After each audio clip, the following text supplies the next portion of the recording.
I'd never thought a single night could turn my life upside down, but that's exactly what happened after that night at P. Diddy's party. You'd think an invitation to one of the biggest celebrity events in Miami would be the stuff of dreams, but I promise you, that night was anything but. It all started so simply. I was living in LA, trying to make it big in the music industry, like countless others. The connections weren't coming through, and I was starting to wonder if I was wasting my time clinging to nothing. Then, out of nowhere, a friend introduced me to someone they called the Prince. He was rich, mysterious, and apparently well connected with big producers. We hung out a couple of times. He heard me sing and instantly promised that he'd take my career to the next level, said he could introduce me to some of the biggest names. And then came the invitation, an exclusive freak-off party with P. Diddy himself, right in the heart of Miami, during Ultra Music Week. It was supposed to be wild, unforgettable, life-changing. But as soon as we arrived, I knew something was wrong. The mansion was huge, glowing against the night like something out of a magazine.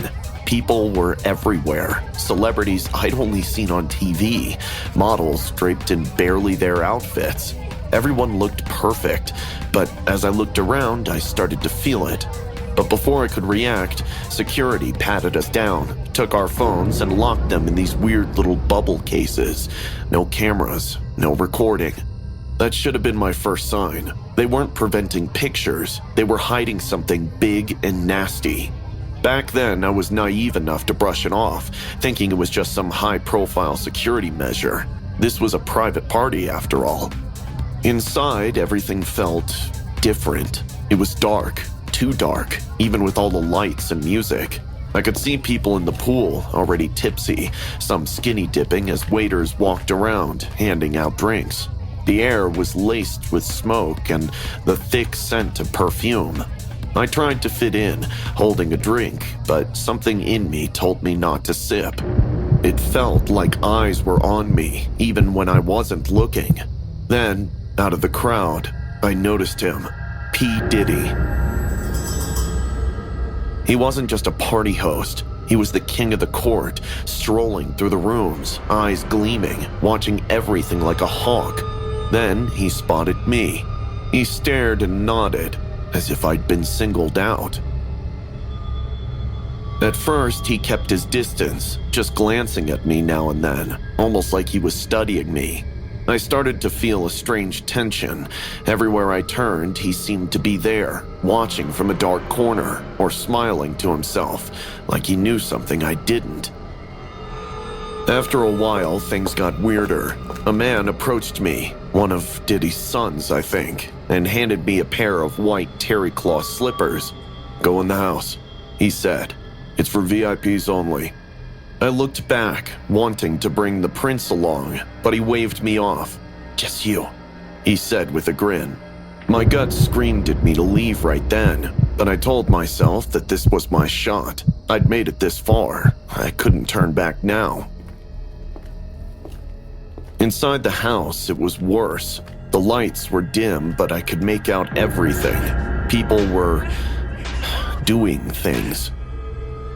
In each corner, there was something more bizarre, something so nasty the food would churn in your stomach. It was like watching a nightmare come alive. People dressed in strange costumes, indulging in fetishes, things I'd only seen in movies. In the center of it all was P. Diddy, watching everyone, his gaze sweeping over the room like a predator stalking his prey. And then he locked eyes with me. I wanted to look away, but I was terrified. There was this darkness in his eyes, something almost inhuman. He started walking toward me, slow, deliberate, that same predatory grin plastered on his face. My heart was pounding, every instinct was screaming for me to run. But his words? Oh, his words are what froze me in place. "Enjoying my little party? You know, your life will never be the same after tonight." Then, he was gone, leaving me standing there, trying to catch my breath. I couldn't stay any longer. I turned to leave, but before I could reach the door, he was there again, blocking my way. His hand rested heavily on my shoulder. I forced a smile and tried to brush past him, but he grabbed my arm, pulling me closer and whispering, "Don't worry, he'll get used to it eventually." His voice was dripping with something sinister. I don't want to. I jerked away. My skin crawled at his touch as I stumbled toward the exit. The prince was waiting by the exit with a sick smile on his face. He'd known all along. I could see it now. The entire night was a setup, a trap. "I thought you wanted to make it big." He smirked, inching closer. With all my strength, I pushed past him and ran. I only remember running around the mansion like a maniac until I spotted an unguarded opening. It was towards the forest. I somehow managed to escape and hail a cab. My heart raced the entire way home. When I finally got back to my place, I realized just how close I'd come to something unspeakable. I'd heard stories about the industry, about the things people would do for fame, but I'd never truly believed it to be that horrifying until that night. Now, whenever I see him on TV, smiling like he's untouchable, I remember his words, that cold grin, the way he looked at me like I was a toy for his pleasure. And I know, somewhere out there, there are others like me, people who thought they could handle the darkness until it was too late with no way out. Self-proclaimed bad boy for life, Sean Diddy Combs is facing serious legal issues following numerous allegations of sexual assault, harassment, and sex trafficking throughout his career. The story is based on the victim's interview. For more details on the horror of P. Diddy's parties, you can watch the real-life interview given by Tanea at My Night at P. Diddy's Freak-Off, Tanea. Hello, I'm Susan Kuhnhausen. I was 51 years old when it happened. September 6, 2006 was a normal day. Just another shift at the hospital. Just another evening alone in my house in Portland, Oregon. I had worked a long, chaotic shift at the ER. It wasn't unusual. Patients flooding in. Everything from minor injuries to life-threatening traumas. After years of nursing, I had seen it all. When I finally made it home, I didn't have the energy to think. I closed the door behind me, locked it, and let out a sigh. The fridge hummed softly in the kitchen, and my tabby cat brushed against my leg. Everything felt normal. I chucked my bag on the floor and went to change in the bedroom. Walking down the hallway, I could have sworn that it felt cooler than normal. It was Portland in the evening, so that meant nothing. I went into each room and turned on the lights, a comfortable warmth that seemed normal for a place like this. Then I stopped. I was certain that I had already turned on the light in the hallway earlier that morning. I stopped and placed my hand on the switch. My stomach grew a little tight at this moment, with a tiny bit of unease. I rubbed it off. You're imagining things, Susan. I told myself, but the feeling wouldn't go away completely. I pushed open the bedroom door and reached for the light. Before I could flip the switch, something moved. A shadow. My brain barely had time to process it before he was there, stepping out of the dark corner of the room. A man. I didn't know him. Older, stocky, his face hard and expressionless. He was holding something. It took me a second to realize it was a hammer. My mind froze, but my body reacted. I stepped back, heart racing. "Don't make this harder than it has to be," he said, his voice cold and mechanical. His eyes bored into mine, as if he'd already decided I was good as dead. Instinct kicked in. I screamed and he lunged. The hammer swung toward me and I dove just in time. The air whooshed past my head as the weapon smashed into the wall. Plaster flew everywhere, and I stumbled back, adrenaline surging through me. This is real, Susan. Fight. He came at me again, this time faster. I grabbed the first thing I could, a lamp, and I threw it at him. The base shattered against his shoulder, but he barely flinched. His expression twisted with frustration, and I realized he wasn't just here to scare me. He was here to kill me. I dashed into the living room, my feet sliding on the hardwood floor. He was right behind me, his footsteps heavy and relentless. I could feel the heat of his rage, his presence consuming the space. He swung the hammer again, and I dodged, grabbing a chair and hurling it at him. It barely slowed him down. What do you want? I shouted, my voice shaking, but I already knew the answer. He didn't want money or valuables. He wanted me dead.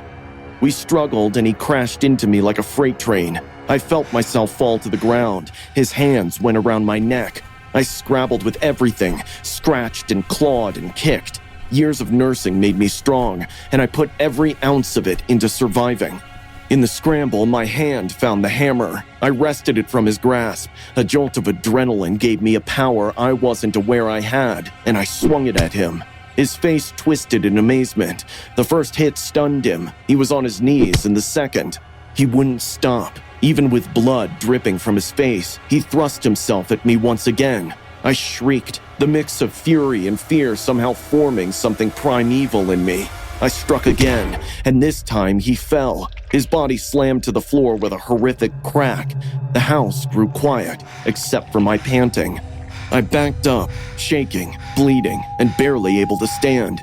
My hands fumbled for the phone and I called 911, gasping out what had happened. The dispatcher's voice was calm, but I could hear the urgency in their tone. Help was on the way. It was only then that I learned the entire truth. The man was a hitman for hire. And who hired him? My ex-husband, Michael. I couldn't process it at first. The man I loved, the man I had built a life with, had tried to have me murdered. But in the end, his plan failed. I fought, I survived, and my attacker never left my house alive. In 2006, Susan Kuhnhausen, an ER nurse from Portland, Oregon, fought off and killed an attacker hired by her estranged husband to murder her. The assailant, Edward Haffey, broke into her home, armed with a hammer. Despite being ambushed, Susan used her self-defense training and sheer determination to overpower him. In the struggle, she managed to choke Haffey to death. The investigation revealed that her husband, Michael Kuhnhausen, had orchestrated the plot.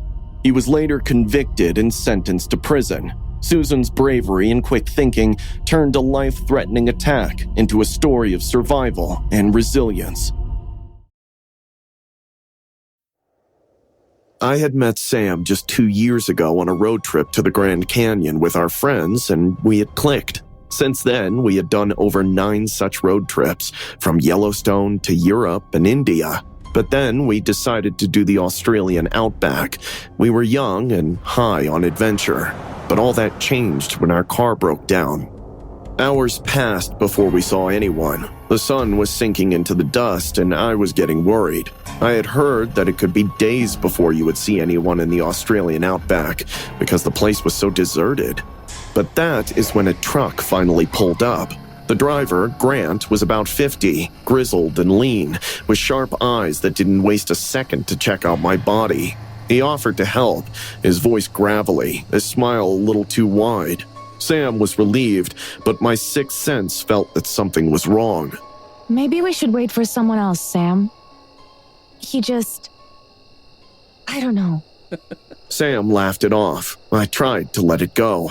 But the whole time we drove with Grant, my eyes kept drifting to his hands on the wheel, his fingers tapping out an odd rhythm. He'd glance in the mirror and check me out. His questions were strange, too. Personal, probing, as if he were peeling us apart one layer at a time. We stopped at a small shack for gas from where he got us water. He must have slipped something into it, because even though I did not drink the water, Sam did. Soon after, his eyes started to droop and his words started to slur. Back on the road, Sam's head lolled. His hands slipped from mine and my pulse spiked. That's when Grant's face changed. He didn't bother with smiles anymore, just yanked the van off the road, saying that there was a puncture. But the next moment, he opened my side of the door and slammed a wrench on my head. He then pulled out a set of cable ties, tied our hands, our feet, he even gagged us. He dragged us into the back of the van, and I realized how well prepared he was. This wasn't the first time.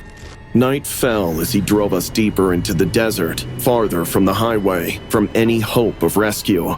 I lost track of time, sinking in and out of a fog of terror. When the van finally stopped, Grant opened the back doors. He grabbed Sam first, dragging him out, and I watched, helpless, as he tied him to a post in the sand. He turned back to me, his voice low. Don't even think about running, beautiful. Just sit tight on those lovely thighs of yours.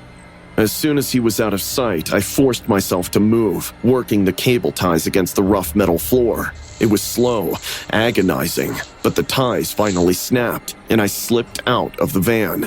I ran into the thick shrubs by the side, concealing myself just as Grant turned back. From my hiding place, I watched him walk back to Sam, his face twisted into something cold and inhuman. He began taunting him, but Sam was disoriented from whatever he had mixed in his water. Come out now, beautiful, into my arms, or the snakes and spiders will get those thick legs of yours. Then came the sounds, the dull thud of fists, the snap of bone. I pressed my hands to my mouth, tears streaming as I watched Grant torture Sam, trying to lure me out. But all I could do was crouch there in the dirt, praying. When it was over, Grant's voice sliced through the darkness. Chloe, I know you're out there. Look, he's gone now. Let me be the man who takes care of you. He prowled the scrub with a flashlight, sweeping it across the desert floor. Each time the light passed over me, I stopped breathing, my muscles clenched to stone. Grant took his time, enjoying the hunt, calling my name in a mocking tone that made my skin crawl. I sat there until morning, too afraid to move. My throat was raw from thirst, my mind barely holding on. Finally, I stumbled back to the road, hoping for a miracle. Hours later, a small truck appeared on the horizon, a dusty speck growing closer. I staggered into the road, waving my arms, and collapsed as the driver pulled over. I woke up in a hospital 2 days later, swarmed by police officers. They set out a hunt, and it took them 2 weeks to finally catch Grant. Unfortunately, Sam's body was never found, and Grant did not speak a word of it. This story draws inspiration from the real-life murder of Peter Falconio in 2001. Falconio and his girlfriend, Joanna Lees, were traveling through Australia's remote outback when they encountered Bradley John Murdoch, a local mechanic. Murdoch shot Falconio, then attempted to abduct Lees, who managed to escape and hide in the dense outback brush. She waited for hours, evading Murdoch, and eventually flagged down a passing truck to safety. Falconio's body was never found, but Murdoch was later captured and convicted of his murder, serving a life sentence. This chilling case remains one of Australia's most infamous vacation tragedies. The clock said 10:30 p.m. It was the last half hour of my shift, and I just wanted to finish, go home, and leave the routine of frying food and ringing up orders behind me. The kitchen was shut down. The last customers had left, and the restaurant was quiet. It was just the three of us, me at the counter, Lisa clearing the tables, and Mark in the kitchen finishing up. Suddenly, the metallic sound of the automatic door glided through the air, a familiar sound that was disconcerting at this hour of the night. The door opened slowly and a dark figure stepped inside. He was covered by a hood. I was rather annoyed as we were about to close, but here came one of those people who come in at the last minute. He approached the empty counter. I had just finished packing my things, and with some frustration, I decided to go over and greet him in a polite tone. But he was serious, just standing there with his head down, as if he was deciding something. Finally, he looked up, and although I couldn't see his face clearly, his eyes shone with a mixture of impatience and something darker. My body instantly tensed. I asked if he needed anything, trying to sound normal, but my voice was shakier than I had expected. The man didn't answer. His right hand slipped slowly under his jacket, and the glint of metal caught my attention. It was a weapon. and he raised it to chest height. I felt the cold grip of death, and my breath froze. "Empty the register," he said in a dry, firm voice, while with his other hand he pulled a small, clear bag from his pocket and threw it on the counter. My whole body froze. It was as if I was floating outside of myself, watching the scene from above. For a moment, I thought I was dead. I just couldn't move, my hands shaking uncontrollably. My mind was racing too fast, a whirlwind of thoughts. What will happen if I don't? Will he shoot us? Has Lisa noticed? Does Mark know we're in danger? The man banged the cash register with the barrel of his gun, snapping me out of paralysis. "No!" he shouted, and I felt the sharp edge of panic pierce my chest. My fingers barely responded. I fumbled as I tried to open the register. The sound of the bell as it opened was like a death knell. My hands fluttered, shaking, as I pulled the notes out one by one, stuffing them into the bag. As I desperately searched the room for help, I saw her. Lisa was standing at the back of the restaurant, frozen, with a rag in her hands and her eyes wide open, not daring to make a sound. Every second felt worse than the last. I could feel cold sweat running down my back, and every breath was a struggle. The guy still had his gun raised, expressionless, staring at me intently. When I was finally finished, I pushed the bag towards him, praying that it would be enough. "Don't do anything stupid," he warned as he shoved the bag into his jacket. He took one last look at me with a wry smile and turned to leave. But just before the door closed behind him, I saw it, a small detail that chilled me even more. In the back pocket of his jeans, an iPhone with a black and white case was sticking out. It wasn't anything important, but for some reason it felt strange and stuck in my mind. The man disappeared into the darkness of the night, leaving a heavy, dense atmosphere in the place. I could feel my legs shaking so much that I had to hold on to the counter to keep from falling over. Are you okay? Lisa asked, her voice shaking. I nodded without saying a word, but the truth was that I was not all right. I could feel his presence, as if the air around me had been saturated with his dark energy. The whole restaurant seemed distorted, with shadows lurking in the corners, watching me. Lisa ran to the back, and suddenly I was alone. The silence that followed was worse. It felt like something, or someone, was watching me from the shadows, hiding between the tables. Every little sound made my heart race, the hum of the fridge in the kitchen, the buzz of the lights. Everything sounded like a whisper, as if fear had brought the place to life. I looked at the door, expecting something else to happen. What if he comes back? I thought. What if he never really left? The phone, that damn phone, kept popping into my head. Cops were called. They checked CCTV footage. Man was unidentified because of the hoodie he was wearing. But then they noticed the iPhone in his back pocket with black and white case. The man with iPhone with black and white case was enough to track Brown. Brown was tracked down through surveillance camera and was then arrested. The real-life case involved a man named Nathaniel Brown, 42, who was arrested by Rockford police for an armed robbery at a Popeyes restaurant at approximately 10:43 p.m. on April 30th, 2024. Employees at the Popeyes on Auburn Street reported that a man, later identified as Brown, robbed the business at gunpoint and forced them to empty the cash register into a light-colored bag. He then fled on foot, but was tracked by police K-9 units to Irving Avenue, where they found an iPhone linked to Brown. Surveillance footage confirmed the suspect's actions and his phone, thanks to a witness. On 5 May, police followed a GMC Yukon driven by Brown, and later saw video evidence from Auburn Manor, showing him carrying a bag on the night of the robbery. Brown is now charged with armed robbery. When I got off the school bus, the very first thing that caught my eye was the patch of dark cloud overtaking the sky. Damn, Mom told me to take the umbrella, but like always, I didn't bother to listen to her. As I walked down the narrow road surrounded by woods, I could hear low rumble of an upcoming thunderstorm. Cold winds started blowing my hair and jacket.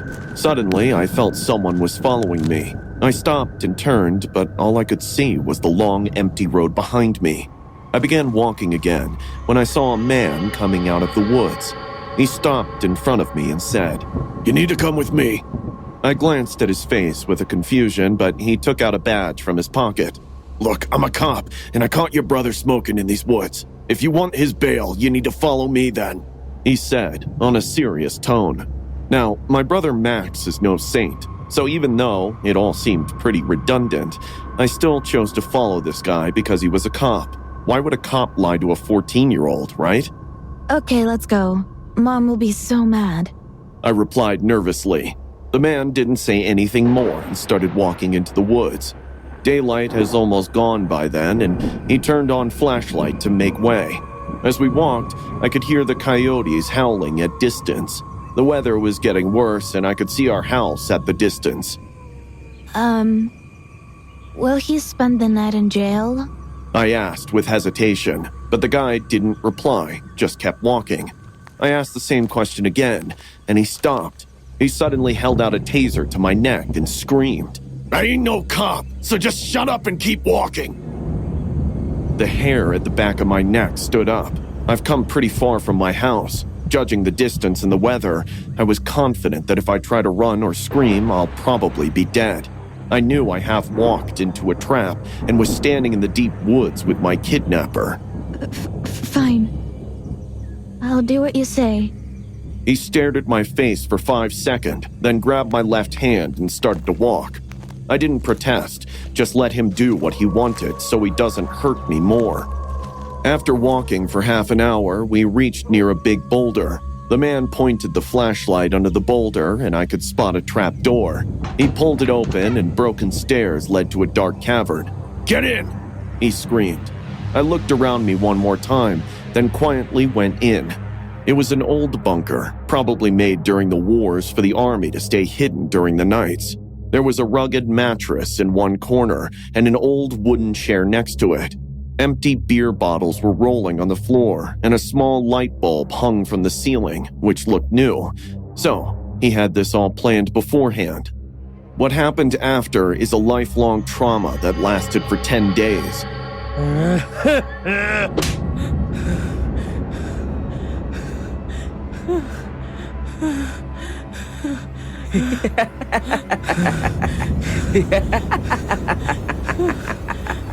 Shut up!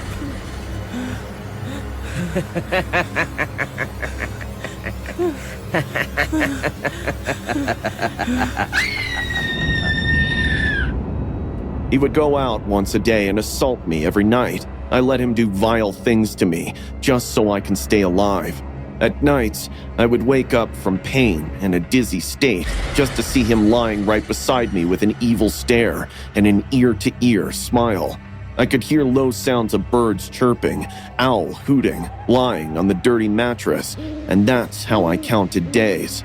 Tears rolled down my cheek every time I thought of Mom and my brother. Will they ever find me? How will they know that I'm here? I almost lost my hope when one day I saw the man playing game on his phone. I asked him if he let me play as well, since I have nothing to do.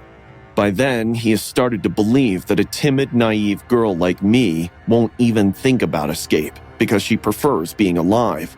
My act of submission helped me to gain his trust, so when he gave me his phone, I continued playing on it. He watched me, then dozed off, drinking on the chair. And once he did, I texted my mom. I finally made the move. I deleted the text and pretended to fall asleep as well. My ears waited to hear the cop siren and barking of sniffer dogs. An hour went by and finally, I heard it. I opened my eyes to see my abductor going frantic. He was throwing glass bottles all over and cursing me like hell. You called the cops on me? I trusted you, he shouted. Hands up! You're under arrest! On September 6 of 2006, 14-year-old Elizabeth Showoff was kidnapped after she got off her school bus by a guy named Vincent Filyaw. Vincent gained her trust by posing as a police officer.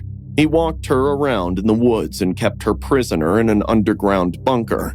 Filya stripped her, restrained her with chains, and tortured her several times a day over the duration of her 10-day captivity. On 11th day, Elizabeth convinced Filya to let her borrow his cellular phone to play games. Once she had his phone, she texted her mother and friends, who contacted the police. Filya was arrested carrying a taser, pellet gun, and a knife. He was charged with kidnapping, possession of illegal weapons, and impersonating a police officer, with other assault charges.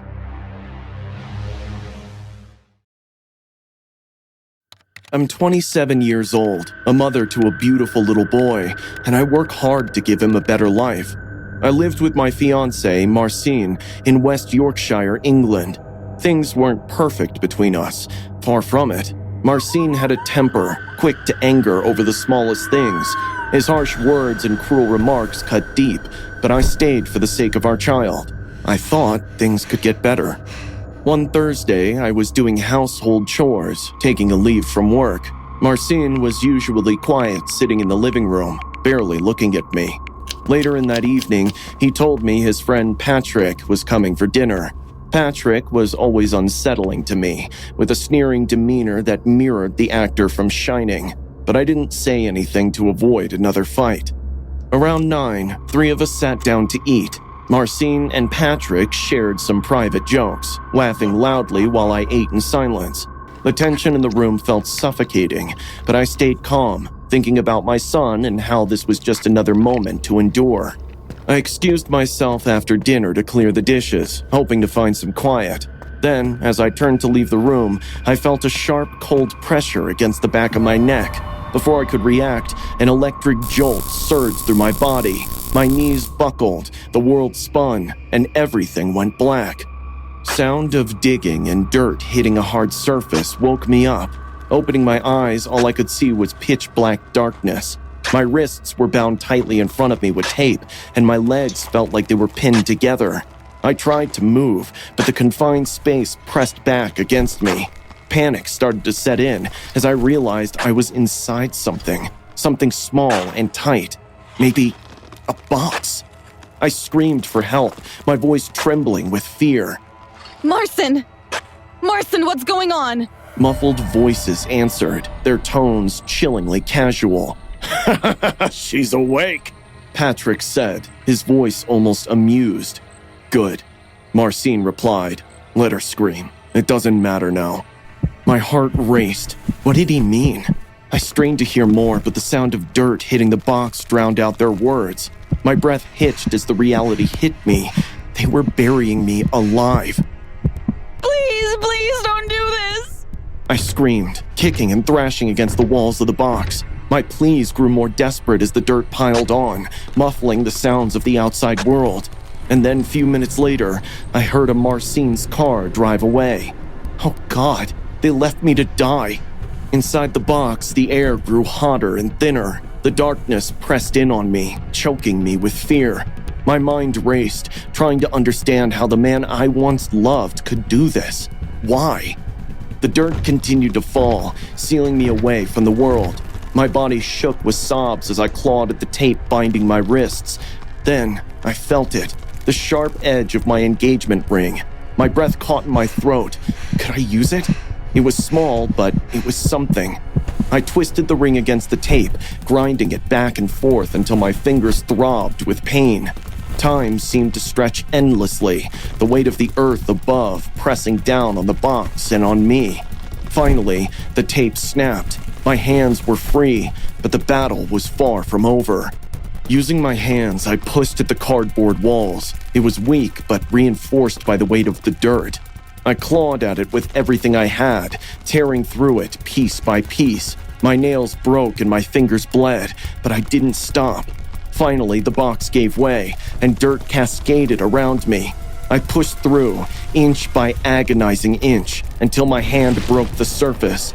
I gasped for air as I dragged myself out of the shallow grave. The cold night air hit my skin, sharp and stinging, but it was the most beautiful thing I'd ever felt. I stumbled toward the road, my legs trembling with exhaustion. My clothes were tattered, my hair matted with dirt, and every part of me ached. When I saw the faint glow of headlights in the distance, I screamed for help, waving my arms frantically. The car slowed, its driver staring at me with wide, terrified eyes. At first, they hesitated, but when I collapsed onto the ground, they rushed to help. My voice was hoarse, barely a whisper, as I told them what happened. Please, help me. They tried to kill me. The cops eventually arrested my crazy ex and his friend for attempted murder. I fought my way out of the grave, and I will keep fighting for my son, for myself, for the life they tried to take from me. In 2011, Michalina Lewandowska, a young Polish woman, survived a horrifying ordeal when her fiancé, Marcin Kasprak, and his friend, Patrick Boris, attacked her with a stun gun. They bound her and buried her alive in a cardboard box at the local cemetery. Motivated by a desire to end their relationship and gain custody of their child, Kasprak buried her in a shallow grave, covering it with soil and a heavy tree branch. Using her engagement ring to cut through the box, Michalina clawed her way to freedom. She alerted authorities, and Kasprak and Boris was arrested and later sentenced to 20 years in prison for attempted murder.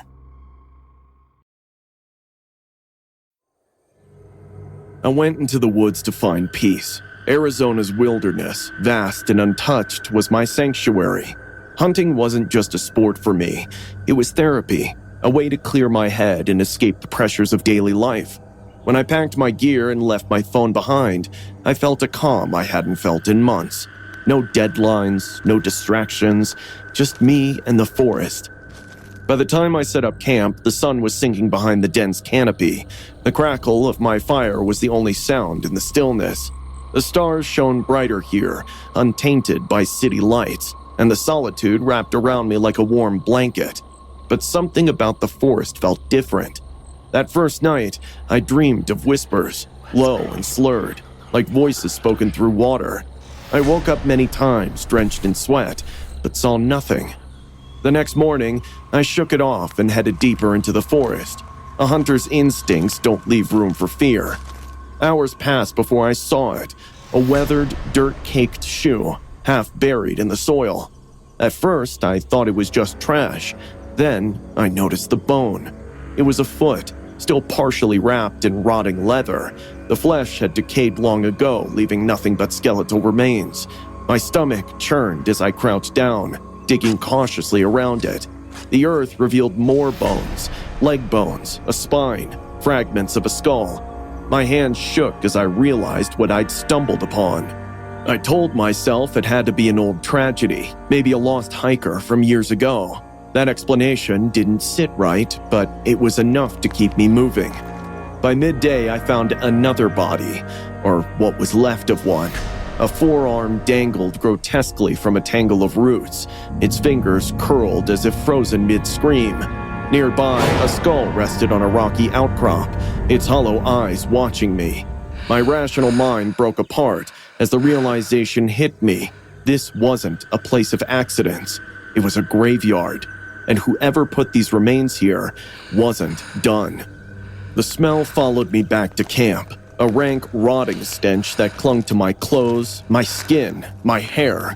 It didn't matter how far I walked, the scent lingered. That night, as I lay in my tent, the whispers returned.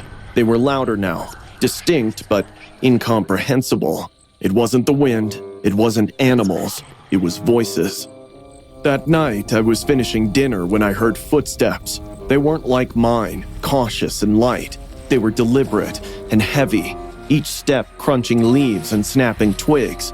I killed the fire and crouched low, gripping my hunting knife. My breath came shallow as the steps circled my camp. Then they stopped.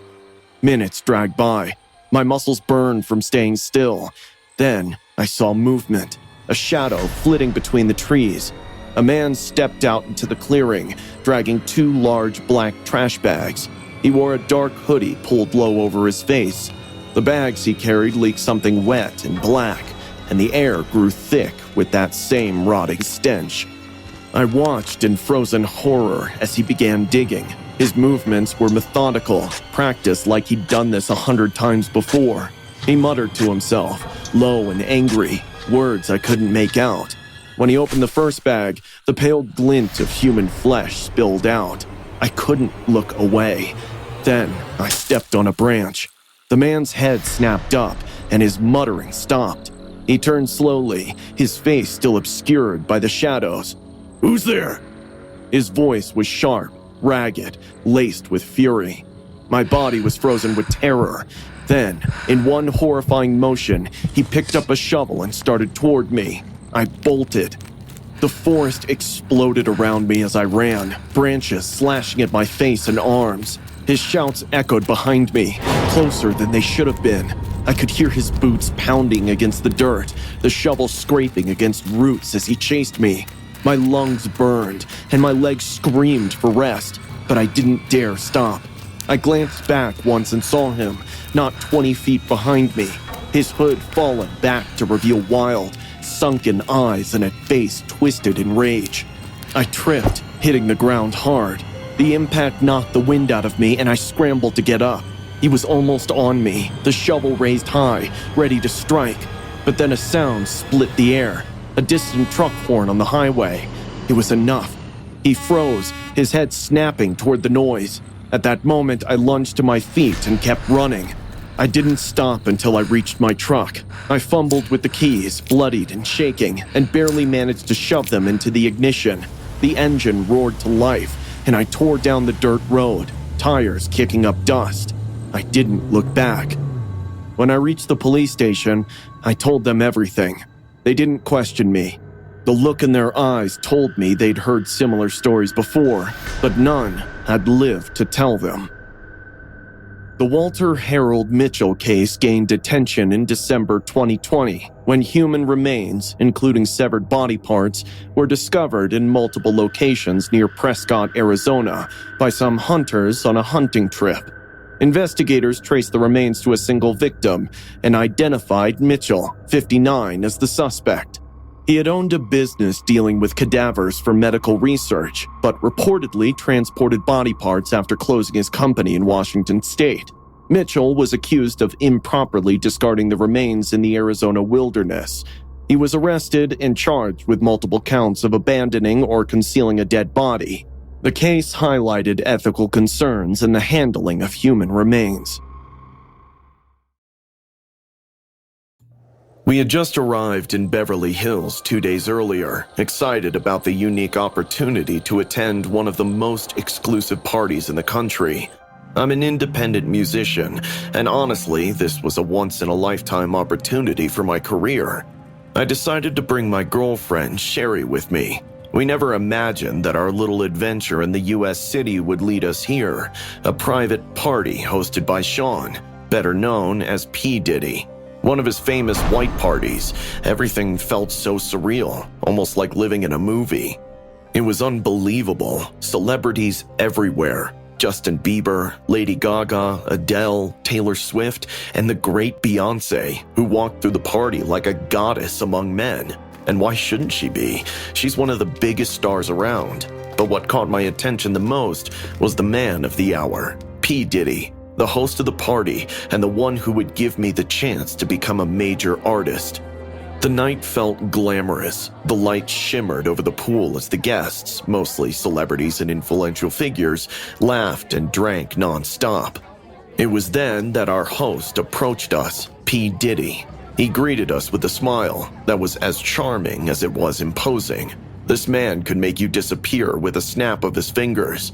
He offered me a drink that I couldn't refuse. "I've heard of you, Jonathan," he said. His words were odd, or rather his tone was excited and far from friendly, but I remained enthusiastic.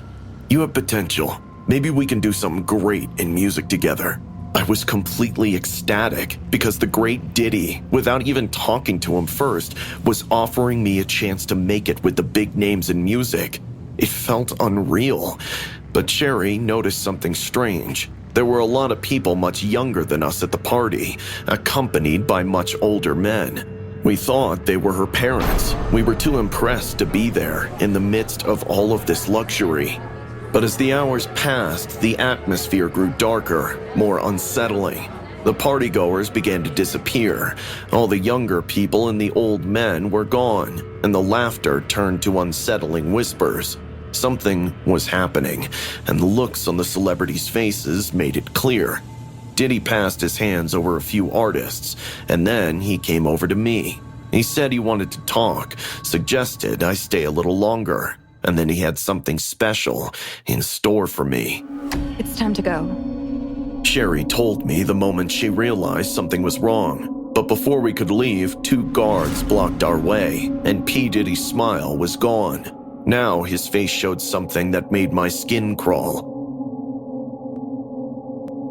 We tried to remain calm, but his tone changed. "Leaving already?" he asked, almost mockingly. "The party's just getting started for you two." They led us to a secluded room in the mansion, a luxurious suite, but locked.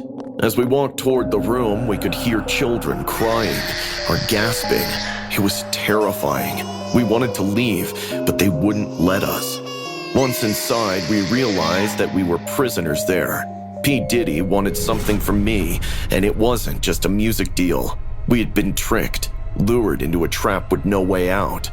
My heart raced as I tried to find a way to escape while Sherry was terrified, and I couldn't stop thinking about how to protect her, but it was no use. This night wasn't about us or our safety. It was about fulfilling the sick desires of someone who had been playing us from the beginning. Muffled screams, banging on the door. No one would come to help us. Diddy said the guards could have their fun with the girl and that he wanted the big prize. I tried to protect her, but there was nothing I could do. They hit me and left me on the floor, watching him laugh and take his shirt off.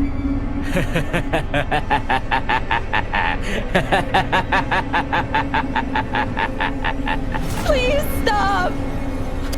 Let her go! You will not interrupt my men.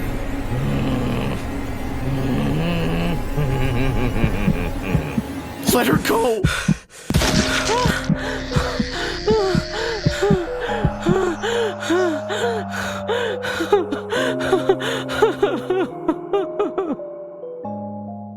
Sean Diddy Combs, known for his legendary White Party events, has gone from being a dominant figure in the entertainment industry to facing serious criminal charges.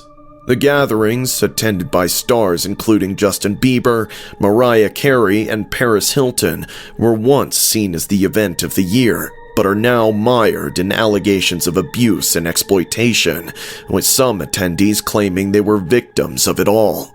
The U.S. Attorney's Office has accused Combs of sex trafficking and racketeering, with more than a dozen civil lawsuits alleging sexual abuse, extortion, and violence.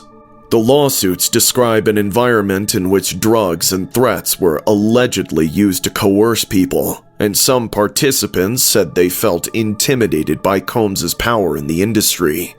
In one such case, singer Cassie, Combs' ex-girlfriend, accused him of extreme manipulation and abuse. In addition, the so-called freak-off parties, secret events marked by excess and violence, were a key element of the federal charges. Combs' downfall has rocked the industry, and activists hope it'll lead to a shift towards greater accountability. Despite his denial of the charges, the world is watching the trial, scheduled for 2025, to learn the fate of the once powerful hip-hop mogul.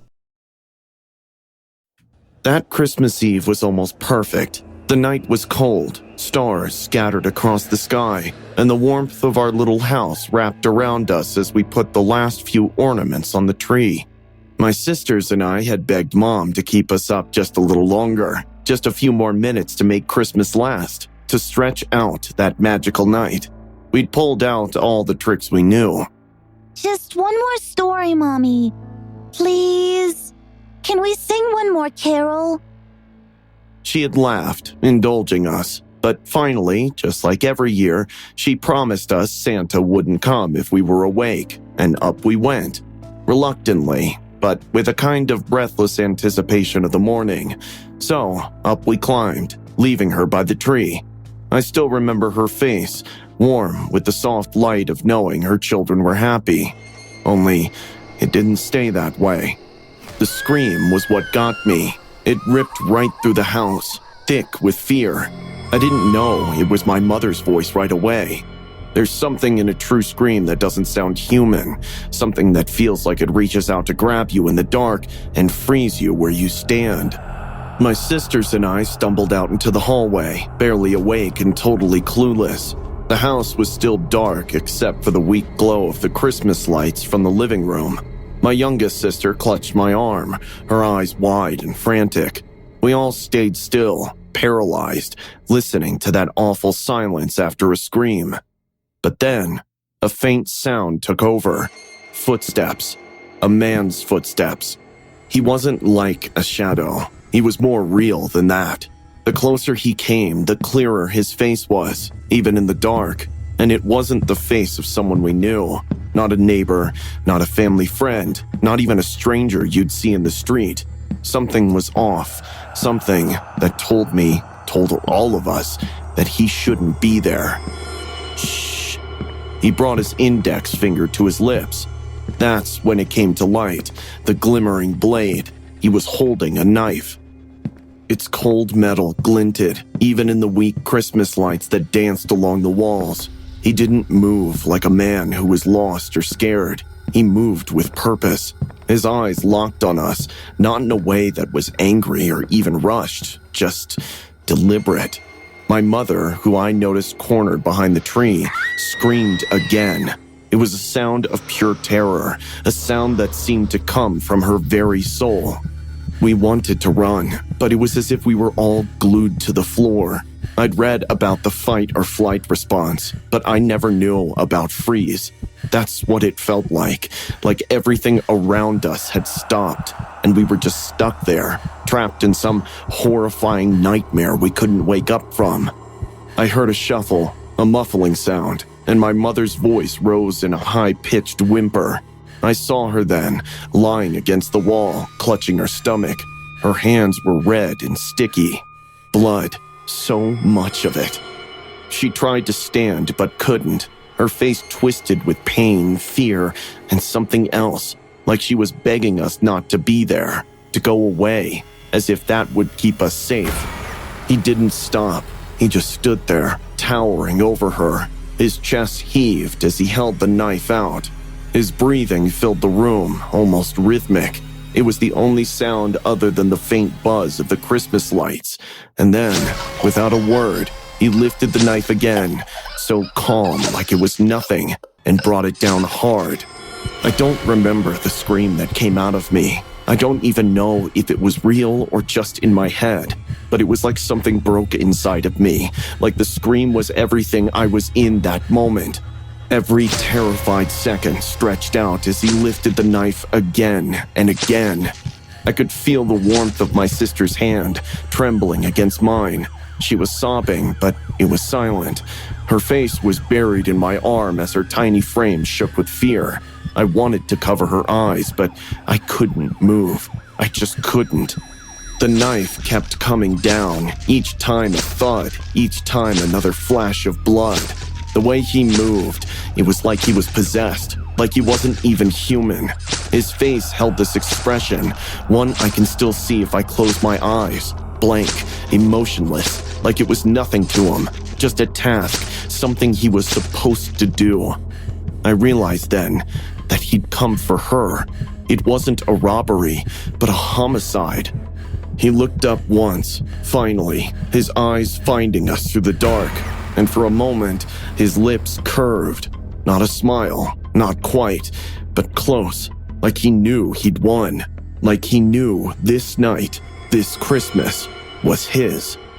As I held my sister tighter, the sound of sirens pierced through the air. Red and blue lights started flashing through the windows, cutting into the room, throwing shadows across the walls, and he stepped back, just once, just long enough for me to see what he'd done.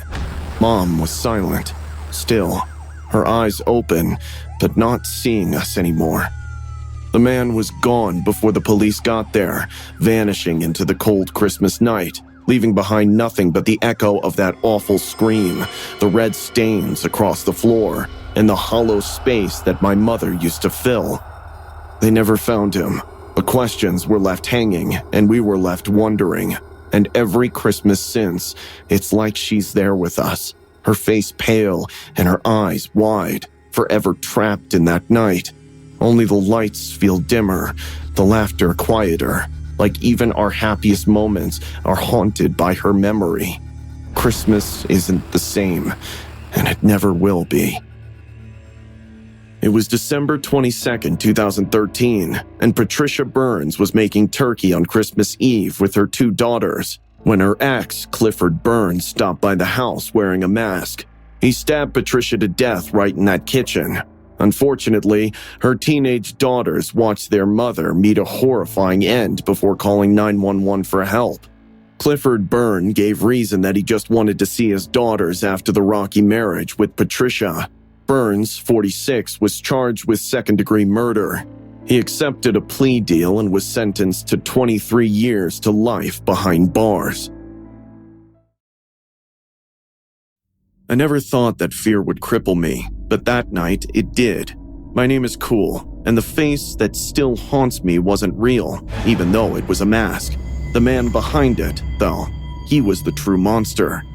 It began innocently enough. I was 21, soaking in the nightlife of Kathmandu, and the neon lights and music made me feel invincible. That's when I met Ashish Dula. People called him Sugar Daddy, but I didn't think much of it. He had a mysterious air about him, always wearing a mask, a grotesque wrinkled face that made him look decades older.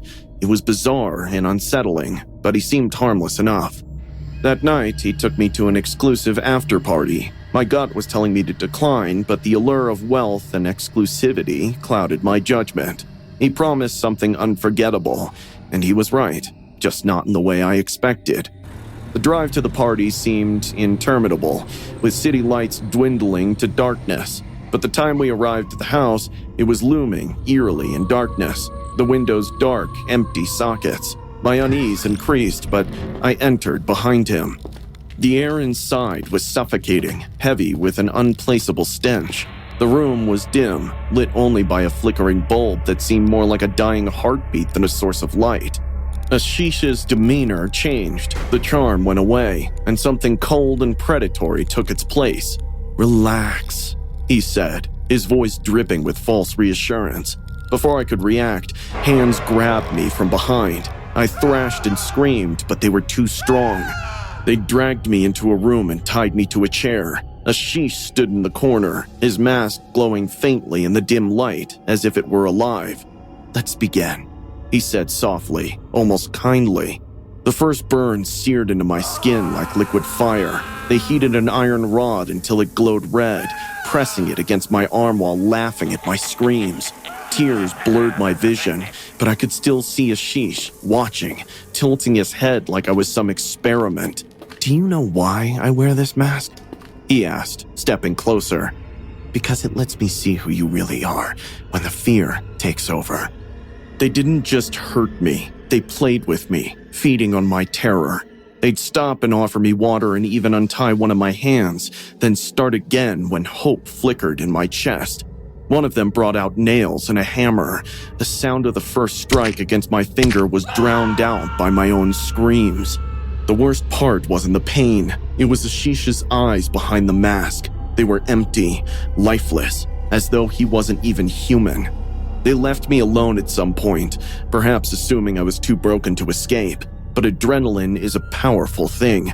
My hands were raw from struggling, but I managed to loosen the ropes. Every movement sent waves of pain through my body, but I didn't stop. The house was all shadows and whispers. I could hear them laughing in another room, their voices echoing like a nightmare. My bare feet barely made a sound on the cold floor as I crept toward the door. Then I saw it, the mask, hanging on a hook by the exit. For a moment I froze, as if it might come to life and stop me, but I forced myself to move.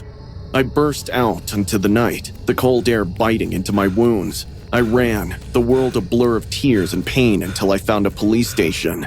They didn't believe me at first. Who would? My story sounded like the plot of a horror movie, but then the police saw the burns and cuts, and something shifted in his expression. Tell me everything, he said, and I did. The raid came days later. When they arrested Ashish, he was dancing in his mask, holding a drink like nothing had happened. As they cuffed him, he turned to me, his unmasked face finally revealed. It wasn't the grotesque old man I'd seen before, but a younger, ordinary face. And yet, his eyes were the same, cold, dead, inhuman. See you soon, he whispered as they led him away. I'm happy that he's behind bars now, and so many innocent lives will be safe.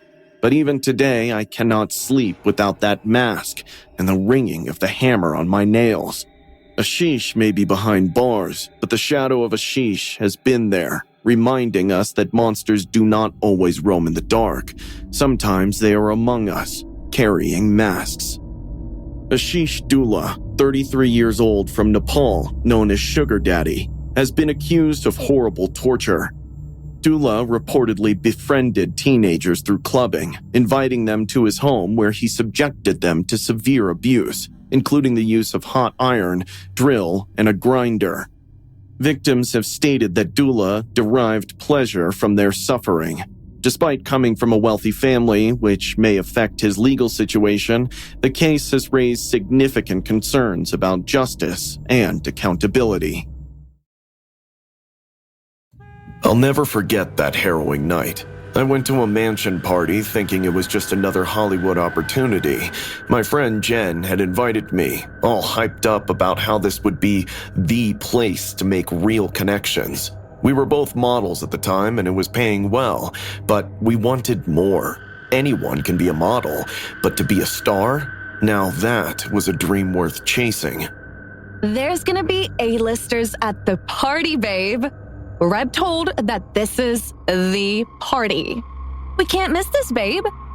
Who knows? Maybe you'll find yourself a daddy. Jen said, while putting on a skimpy dress and throwing me another one to pull. I don't need that. And I don't think Florida would have a better scene than LA. Babe, it's different. LA is like sophisticated. Florida is where these celebs go wild. I heard it's like a big music producer's party, and everyone's gonna be there. As we pulled up to the Florida mansion, lit up like a freaking candle. The minute we got to the entrance, though, things felt off. There were bodyguards everywhere, and they didn't look friendly. The vibe was stiff, and we had to go through this weird check-in where they practically scrutinized every inch of us. They told us, no photos, no phones, and definitely no asking the wrong questions. You don't tell your age if anyone asks. You don't ask anyone their age, their name, or what they do. And you sign this NDA. Whatever you see inside, you are legally prohibited from talking about it. I almost laughed because I thought it was some joke, but Jen nudged me, looking serious. The bodyguard took us to another room, where one by one we were weighed. Any woman who was over 140 was denied entry. Crazy. Inside, the place was insane. It was like stepping into some glossy magazine spread. Super luxe decor, endless drinks, drugs being served around on platters, and people who looked like they'd stepped out of a music video. For a second, I tried to let myself relax, but as I was about to take a sip of my drink, something just told me not to. Maybe it was that instinct that girls have, you know? Jen wandered off, and I was trying to blend in, smiling, nodding, just trying to look like I belonged. I saw so many famous actors and childhood crushes and pop stars. Then I noticed this fat guy by the pool. He was watching me, like, really watching me. He sauntered over with this confident grin that felt anything but friendly. He started some small talk, but I just got this ick feeling. I laughed it off and tried to slip away, heading for the bathroom. But guess who followed? Inside the bathroom, I tried to act cool, but my heart was racing. And suddenly there he was, in the doorway, cornering me. He leaned in close and whispered, You know, I could make your life very easy if you're a little fun. His words were so slimy it was like I could feel them on my skin. His breath stank of cigarettes and alcohol. I wanted to scream, but I was just frozen. This is the ladies' room. Then this is where I want to be, girl. Before I could think of what to do, one of the stalls creaked open, and this older woman stumbled out in a badly fitting bikini. She was decked out in diamonds, looked loaded, and didn't seem the least bit fazed by the guy or the situation. She took one look at me, then at him, and instead of helping, she flashed me this knowing smile. You got such kissable lips. She said, like she was complimenting my shoes or something, and then snorted a line right there on the counter. I couldn't believe how casual this was for him. I was stunned. And then she turned to him, starting this weird argument like she was defending her territory. I'll pay for her. Bull, she's mine. Everything here is for everybody. And this whole party is mine. Move on, bitch. You don't know who you're talking to. They started raising their voices, which honestly was the first thing I was grateful for all night. It drew the attention of a nearby bodyguard, who finally stepped in. I thank God.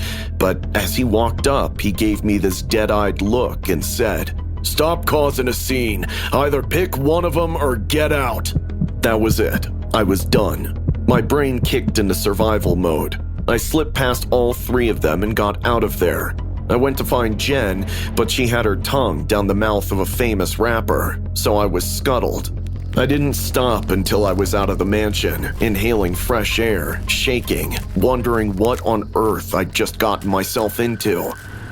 Back in the cab, I could barely believe it. All I wanted was to make connections, to get ahead. But that night showed me the real underbelly of this world, the one no one warns you about until it's too late. This story is inspired from real-life accounts of P. Diddy's parties, where girls were told what to wear, slotted based on their weights, and were treated like props for the whims of powerful people. This happened when I was 13 years old. The internet wasn't just a distraction. It was my world. School was a nightmare, and home wasn't much better. But online, I was someone. And that's where I met Christine. She said she was a 14-year-old red-haired girl living the same life like every teenager. We chatted for months, then one night, she asked to meet. I didn't even think twice. That night, I slipped out into the cold, my breath clouding the air as I waited alone in the empty streets. Just when I was thinking Mom's gonna be so mad, I saw a car coming my way. Isn't Christine too young to drive? Damn, she must be a baddie, I thought. But once the car pulled over near me, I saw a grown-up man behind the steering wheel. He had a smile on his face. He said Christine is his niece and he came to take me to her. I was only 13. Of course I didn't doubt his words, and I went with him. He took me to a house close by the woods. Where is Christine? I asked, entering the silent house. Suddenly, he gripped my arm and started dragging me downstairs. What's happening? What are you doing? I screamed. He didn't answer and dragged me down the basement. The basement was like stepping into a nightmare. Chains hanging from the ceiling, the walls smeared with stains that looked like blood. He shoved me onto the floor, then locked a heavy chain around my ankle. "You're mine now," he said, crouching in front of me. His grin stretched too wide, his teeth yellow and jagged. No running, no hiding, just us. The first night, I sat trembling in the cold, damp basement. By that time, I knew there was never a girl named Christine. This man had lied to me, and now I'm his prisoner. Next day, I was made to sit on a chair facing a camera. The sick psycho held a knife to my throat and whispered, "Smile. They all want to see you smile." I didn't. He screamed in my ear, "I said smile!" He pressed the blade to my lips. Blood dripped as it pierced my skin. Tears rolled down my eyes. I cried.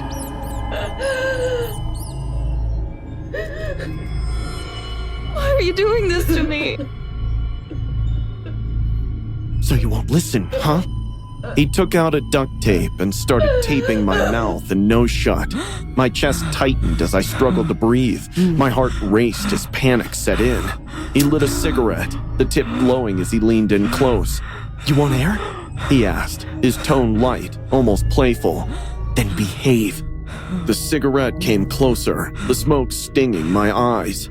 Tears streamed down my face as he held the burning tip near my eyeball. My muffled sobbing echoed in the basement. He pressed it to my neck first, the pain searing, unbearable. My body trembled, but the chain held me in place. "I just gave you a tattoo." He laughed in sick joy. When he finally ripped the tape off, I gasped for air, sobbing so hard I thought I'd choke.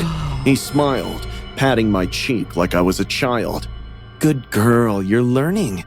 The second day, he tied my hands behind my back, forcing me to kneel in front of the camera. "Stay still," he whispered. He then took out a scissor and chopped some of my hair. "Stop squirming," he barked, grabbing my shoulder and forcing me still. "You'll ruin my masterpiece." I bit down on my lips so hard it bled, trying not to scream. When he finished, he stepped back, admiring his work. "Beautiful," he said, angling the camera to show every inch of what he'd done. "They're gonna love this." The fact that this man is not only torturing me, but also filming this, and there are people who'll enjoy watching a 13-year-old in such a condition, made me realize what a sick world we live in. After finishing recording me like that, he picked up a chainsaw from the floor. "It's time to take this to the next level," he said, turning it on. I tried to crawl away, but the chain yanked me back. He grabbed my leg, pinning me in place, the chainsaw hovering inches from my skin. "You won't mind using a crutch, right?" He smiled ear to ear, holding the chainsaw up. I thrashed, screaming, begging, but he just leaned closer, the blade inching toward my thigh. The metal teeth grazed my skin, and I thought, this is it. I am going to die.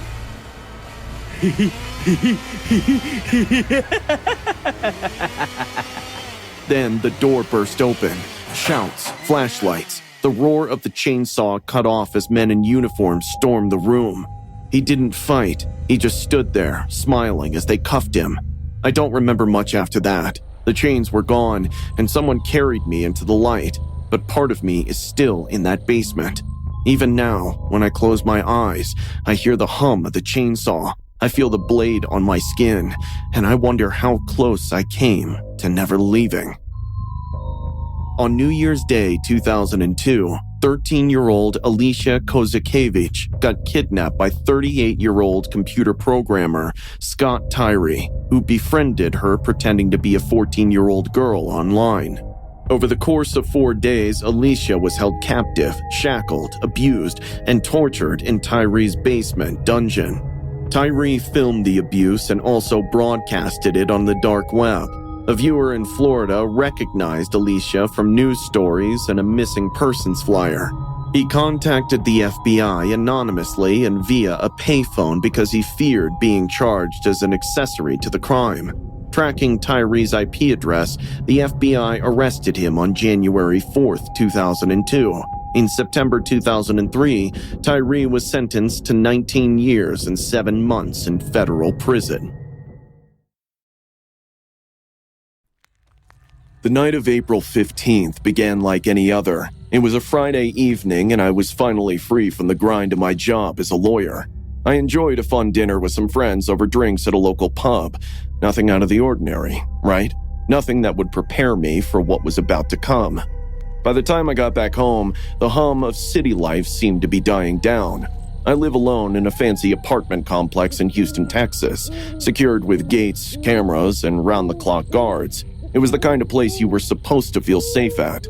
I got out of the elevator, unlocked my door, and got in. Tired, I could only take off my shoes and threw myself onto the bed. Deep sleep came right away. I don't remember if I was dreaming, but I do remember hearing a thud, like someone closed a door. My deep slumber prevented me from opening my eyes, but then I woke up. There was something heavy on me, pushing me into the mattress. My chest constricted, my throat sore with pain. I reached down blindly and froze. There was a man. He was sitting on top of me. The pale moonlight coming from my window illuminated his bloodshot evil eyes, staring right into my soul. He was holding a knife to my throat, which was sharper than my luck. Before I could scream, I felt the cold steel on my neck. "Don't make a sound," he spoke slowly. My mind was racing. Is this real? Please, don't hurt me. I whispered, my voice cracking. He smiled ear to ear and said, "I can't promise that."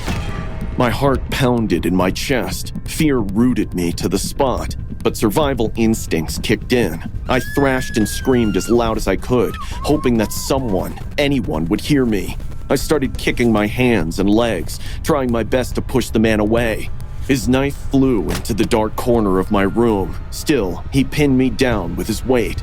We struggled like this for a few seconds, and then out of nowhere, he ran the knife, aiming my neck. Pain exploded in my body, and warm blood poured down my chest. I could feel air and blood choking my vocal cords. Damn, I'm really gonna die. I pressed both of my hands on my neck, trying my best to stop the bleeding, but the man gave me no mercy. He started dragging me off the bed. I kicked and clawed desperately, trying to get away from him, but he yanked me into the bathroom and threw me on the cold tiled floor. Trails of blood was everywhere. "Stay here," he barked before stepping out of the bathroom. My mind screamed at me to move. This is my only chance, I realized. I wedged myself against the bathroom door, planting my feet against the bathtub and pushing with everything I had. My hands were slick with blood as I pressed toilet paper to my throat, trying to stop the bleeding. Every sound outside the bathroom was amplified, the shuffle of his footsteps, the rustle of my belongings, and then I heard him closing the zipper of his pants. Is he done? Is he leaving? Silence. Minutes felt like hours as I waited, frozen in fear. What if he comes back? What if he stabs me again? At that moment of life and death, I could only see two options. Either I stayed here and bled to death, or I try saving my own life while I can. Summoning every ounce of strength, I pushed the door open. My hands slipped on the knob, sticky with blood. Panic surged, but finally, the door gave way. The apartment was eerily quiet. The power was cut off and my landline was out of service. My attacker had done his homework, but something in my brain registered. My office phone. With shaking hands and blurry vision, I dialed 911. 911, what's your emergency? I clung to the phone like a lifeline. The calm, steady voice spoke to me on the other side of the line. Help me. I've been attacked. He cut my throat. I'm bleeding. The dispatcher, Richard Everett, kept talking, anchoring me to reality. Stay on the line, Jennifer. Help is on the way. I crouched by the door, holding my phone like a lifeline, my vision blurring, my head swimming from blood loss, but forcing myself to stay awake. I quietly whispered to myself, Stay with me, Jennifer. Stay with me.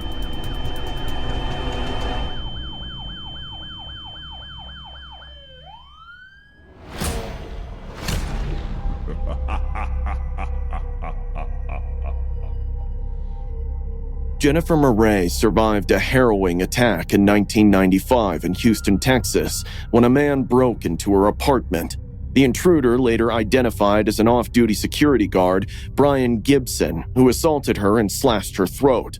Jennifer fought back fiercely and managed to lock herself in the bathroom despite severe injuries. Her 911 call led to a rapid police response, ultimately saving her life. Though Murray's throat was slashed by Gibson's knife, he missed her jugular vein by millimeters.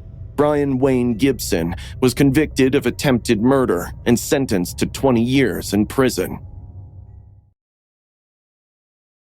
It was December 2022, and I was scrolling through Bumble again.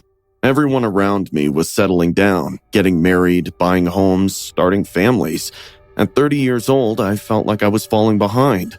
Teaching kept me busy during the day and football was my escape, but the nights were so lonely. That's when I saw his profile, Ashley Gaddy, 33, a trattie from Sydney's Inner West.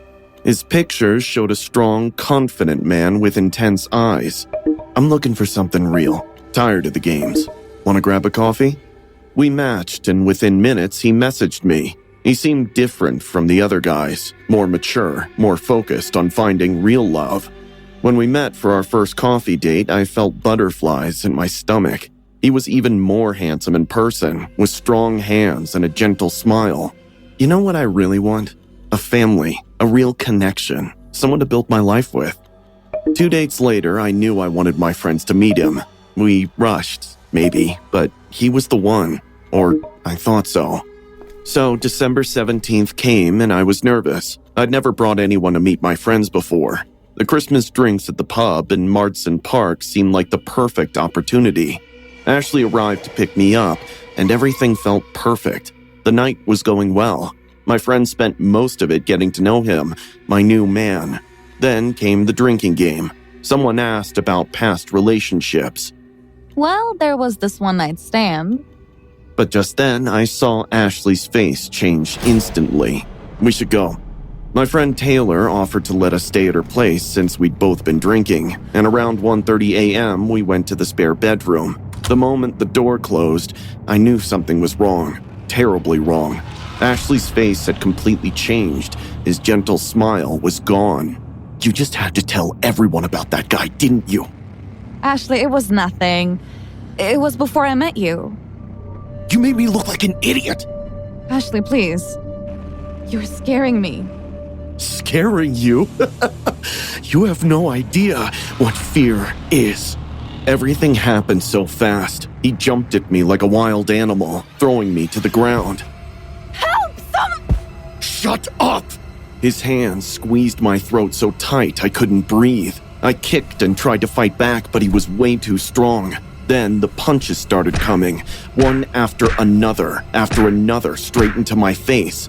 Oh God, the pain. I'd never felt anything like it. Blood was running down my face and I couldn't even scream anymore. I tried so hard to push him off me, scratching, hitting, anything I could do, but he was just so much bigger than me. Everything was starting to go dark. The last thing I saw was his face. His eyes were wild, full of hate, his teeth clenched. God, he looked nothing like the sweet guy from my Bumble matches. The next day, Taylor came to check on us. We hadn't come out of the room all morning. She opened the door expecting to find us sleeping off our hangovers, but instead... Guys, are you awake there? There I was, just lying there on the floor. He'd thrown a blanket over me like I was garbage. My face was all smashed up and covered in dried blood. Ashley was gone. I never knew the truth about him. I never knew about the 5 women who had taken out AVOs against him. I never knew he'd been convicted of choking another girlfriend just a year before. I never knew he was on bail for assaulting another woman when he met me. I never knew I was dating a monster. The story was inspired by the real murder of Danielle Finlay Jones, a 31-year-old teacher from Sydney who met Ashley Gaddy, 33, on Bumble in December 2022. After just 2 dates, Danielle brought him to Christmas drinks with friends at a pub in Marsden Park. That night, they stayed at her friend Taylor's house in Canebrook, where Gaddy murdered her in the spare bedroom. Police documents revealed Danielle was beaten and strangled to death. Her body was discovered by Taylor the next afternoon, covered with a blanket. Gaddy fled the scene and was arrested 2 days later after a 12-hour standoff with police in the Blue Mountains. The investigation revealed that Gaddy had a history of violence against women. 5 different women had taken out AVOs against him between 2016 and 2021. Just 1 year before killing Danielle, he had been convicted of stalking and choking another girlfriend, but was deemed a low risk by a magistrate. At the time he met Danielle, he was actually out on bail for allegedly assaulting another woman. Gaddy was held in jail after his arrest, where he was later found dead in his cell. The case has led to stricter bail laws and better safety measures on dating apps.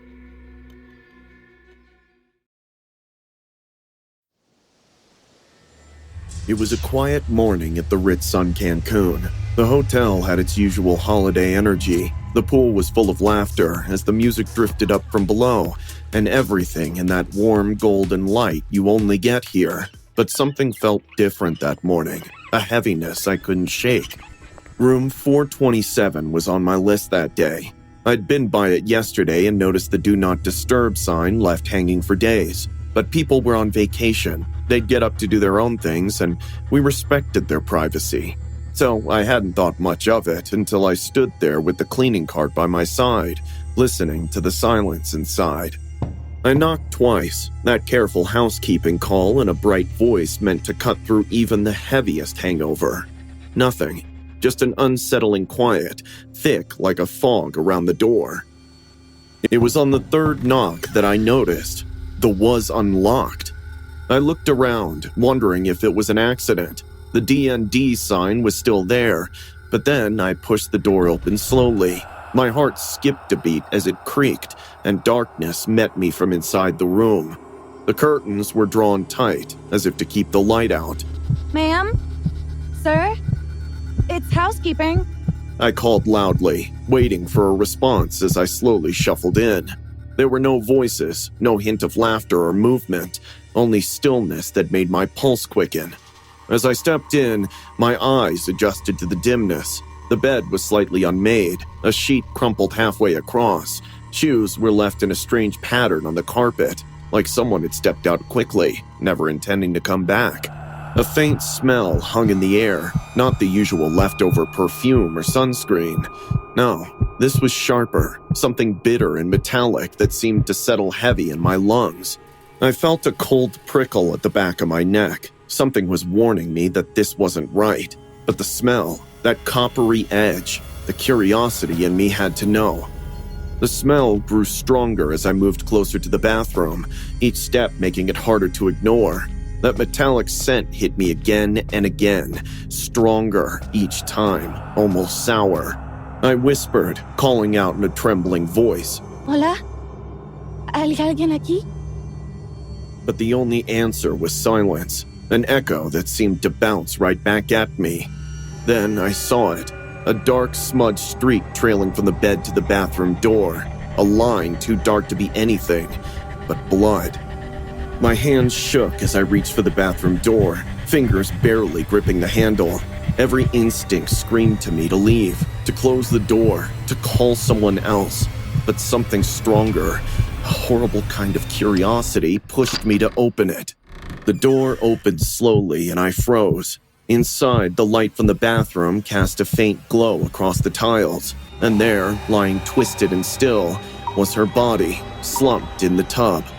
The girl lay there in the bathtub with her head tipped to one side, eyes half open and glassy, staring into nothing.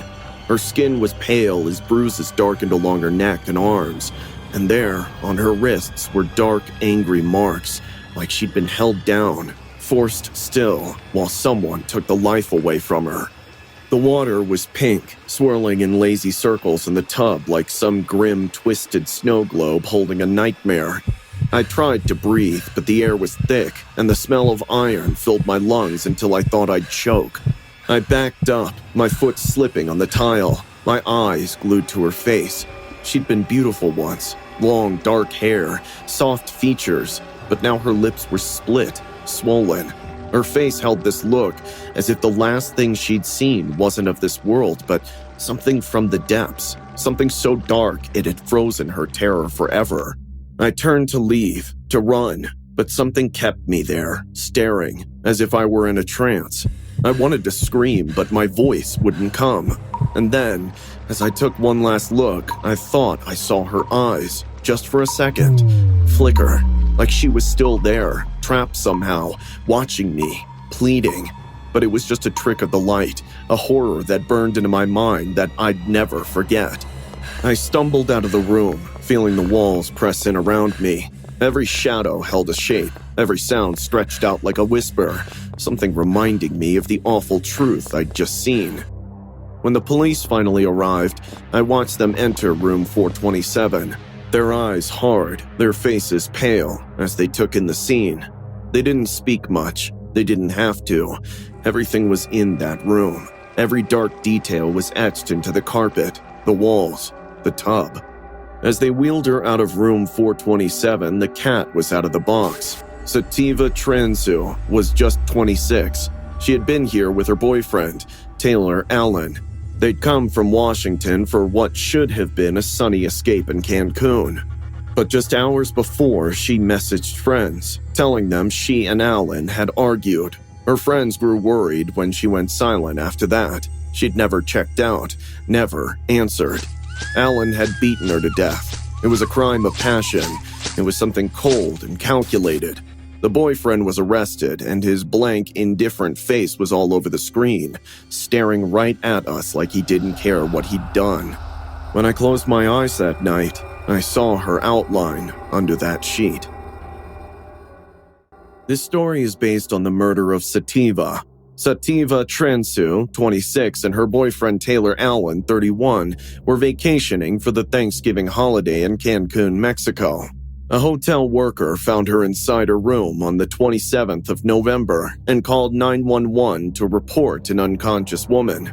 According to the Mexican police, Transu was killed the previous night on 26 November. Allen was arrested for femicide by Mexican authorities. According to the Transu family, it is believed that Allen remains in prison in Mexico. Being an orphan, every year my friend Julia's family invited me to their Christmas dinner. I remember the garland wrapped around their front door and the scent of pine and cinnamon spilling out as I walked in. The whole family of 10 was there, kids and adults, but this year the energy was off. Julia's eyes kept darting toward the door. Are you okay? Waiting for someone? Julia sighed. Just worried Brent might show up. Brent was her ex-husband, a loose cannon. They married when they were 18 and divorced just 5 years later. He was abusive, reckless, and everyone but Julia saw it coming from a mile away. They'd been going through a nasty divorce, and he'd lost custody of their son Peter just weeks before. I'd only met him a few times, but that was enough to feel his intensity. Brent had this presence about him, something dark. I told him he couldn't see Peter until after the holidays, but he's not taking no very well. He got a restraining order. Don't worry, you're with family. She managed a weak smile, but I could see the worry on her face. Later, while we were gathered around the tree, there was a knock at the door. Julia's face went pale, and the laughter in the room died instantly. I got up to answer it, expecting to brush off some random visitor, but as I opened the door, my breath caught. It was Brent, dressed as Santa Claus. He had the red suit, the hat, and even a fake white beard that only half covered his face. But it wasn't a joyful Santa standing there. His eyes were cold, focused. He clutched a massive, bulging sack over his shoulder. Brent, you're not allowed to be here. He pushed me aside and barged in. Ho, ho, ho! Julia gasped, clutching Peter close to her. I just came to bring gifts for my son. It's Christmas after all. The room was quiet. You need to leave, Brent. His eyes narrowed. I came all this way. Let me see my son just for a minute. A tense silence filled the room. I could feel the unease building as Brent's gaze drifted to each of us. Then he reached into the sack and pulled out something long and metallic, wrapped in shimmering paper. He ripped it open, revealing a shotgun. Brent, what the hell? Before I could even process it, he raised the gun, pointing it around the room as he spoke, his voice eerily calm. You all turned on me. You took everything. I just want my family back. The room erupted into chaos. Julia screamed, pulling Peter behind her as people scrambled for cover. I froze, feeling a numb sort of horror wash over me as Brent started firing shots. I jumped behind the couch, grabbing Julia's hand and pulling her along as she clutched Peter. Brent shot her dad twice in the chest, then chased her mom into the kitchen where he ended her. I could hear him talking, almost to himself, rambling about betrayal, about everything he'd lost. His voice was a blend of bitterness and raw fury, and it sent chills down my spine. They took away my everything! My everything! My everything! Somehow, we managed to crawl toward the back hallway, and Julia and I ushered Peter into a closet. I handed her my phone, whispering that she should call the police while I tried to draw Brent away. I made my way to the front door, hoping he'd see me from the kitchen and follow. I glimpsed the destruction behind, the shattered decorations, the spilled drinks, the smear of blood on the floor. Brent shouted from the kitchen, "You're not trying to leave the party early, are you, Alyssa?" I bolted, but he shot at me. He hit my leg and I went down. That was the most afraid I'd been, as I desperately crawled to the door while he walked up to me, ready with his gun. I saw Julia's brother and uncle lying in blood nearby, and I knew that my fate would be the same. But just as he was about to shoot, Julia jumped out of nowhere. She wrestled him and yelled at me to leave. I got up on one leg and hopped out, rushing to the neighbors for help, who were already out. That's when we all heard 2 more shots go off. The police cars arrived quickly and they barged in, only to find a bloody Santa with his son sitting in his lap, a shotgun lying at his feet, beside the body of Julia. Brent was taken away, sentenced to a lifetime in prison. I took the custody of Julia's son, who lost his entire family to that madman. It's a wound we could never heal from. This story is inspired from the Covina Massacre, one of the most shocking crimes in recent American history, which occurred on Christmas Eve 2008. Bruce Jeffrey Pardo, recently divorced and deeply resentful, arrived at his former in-laws' home in Covina, California, dressed in a Santa Claus suit. The family was celebrating their annual Christmas gathering, with about 25 relatives and friends in attendance. Without warning, Pardo entered the house and opened fire with semi-automatic handguns, instantly killing several guests. He then used a homemade flamethrower to set the house ablaze, causing the residence to burn down completely. 9 people, including his ex-wife, Sylvia Pardo, lost their lives that night. After the rampage, Pardo drove to his brother's house where he later took his own life. The massacre was motivated by a bitter divorce and Pardo's financial struggles. He had recently lost his job and was forced to pay significant alimony to his ex-wife. Have you ever felt what it's like to be high? It's like floating, like being free, like being dead and at peace. Without realizing it, I was already in an office. I had a faint feeling that I was on trial, but I wasn't sure. All I know is that I was in the office of the man who changed my life. 55-year-old Eyal Yaffe, right? It's been hard for you to get here, Victor told me, looking at me as if this was my last chance to save myself. It's true. I spent years trapped in vices, alcohol, drugs, anything that allowed me to forget the storm in my head. And I looked at this therapist and thought he could save me. Idiot. Come, follow me, he said. Stupid voice, I thought at the time, but he took me to a fancy restaurant. Suddenly, I was surrounded by bottles of champagne and gourmet food, although instead of alcohol, he gave me sparkling water, and he made me talk about my problems. He took me to restaurants, to his house, anywhere that would help me stay away from temptation. He treated me like a friend, and although at first I hated those moments, little by little I began to find myself in his conversations, in his advice. I remember when I told him I had a job, when I broke the record of a year without drinking or using drugs. He was so happy for me. Have you ever thought about death? Sometimes he'd ask me these strange questions to keep me on my toes, but I knew he knew what he was saying. Because it's better to die comfortable than to die behind bars. And I think he knew that. I spent those 2 years trying to get my life back, but it didn't work. I wasted my youth on alcohol and drugs, never enjoying a good woman more than a prostitute. I felt like when I went out with a woman my age, the smell of the corner brothel would cloud my nose. But it wasn't easy. Women my age, no, I couldn't stand them. I hated them. I'd say, struggling with a bitter smile. I never felt comfortable. I'm 57 now, 2 years into my treatment, but I've been admiring her for 8 months. Eva, though I didn't know her name then. She was young, fresh, so different from anything I knew. Somehow she became my obsession. I'd seen her in cafes, in shops, everywhere.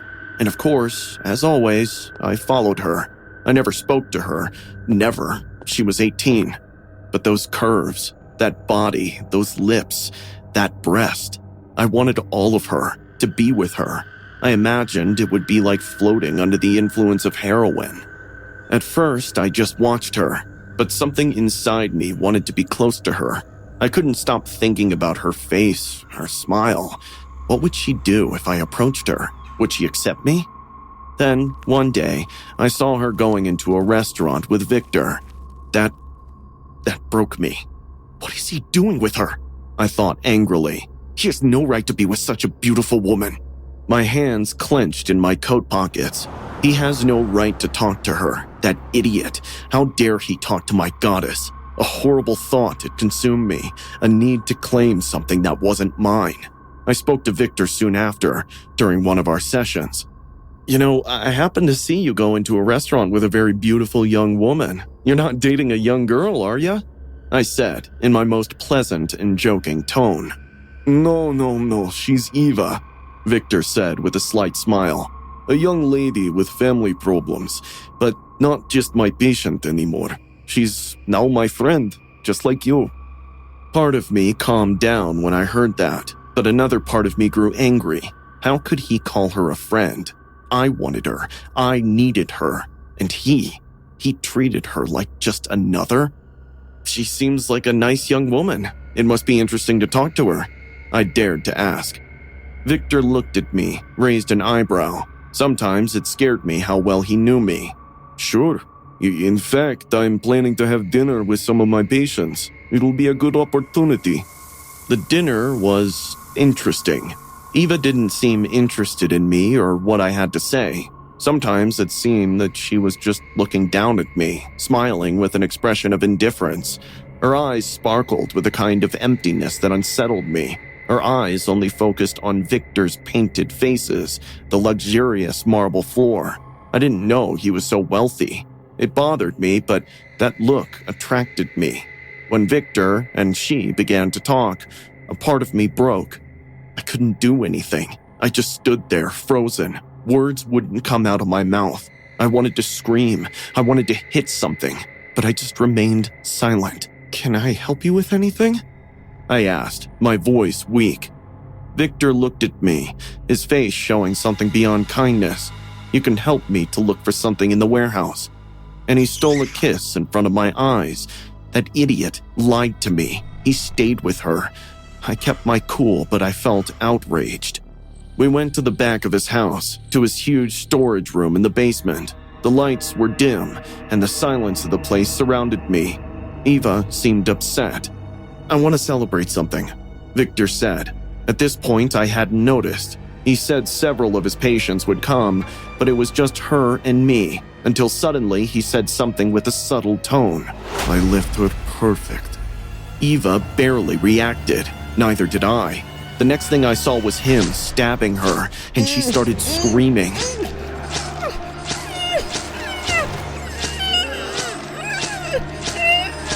But he covered her mouth in a cold way until he finished laughing and said to me in her blood, "This is the only way to enjoy this beautiful body, Eva." I don't remember exactly what happened next. My head started to spin. All I know is that I started using again. The need to escape this nightmare was stronger than anything else. Have you ever felt what it's like to be high? It's like floating, like being free, like being dead and at peace. Everything blurs. I remember coming home to the sound of sirens waking me up.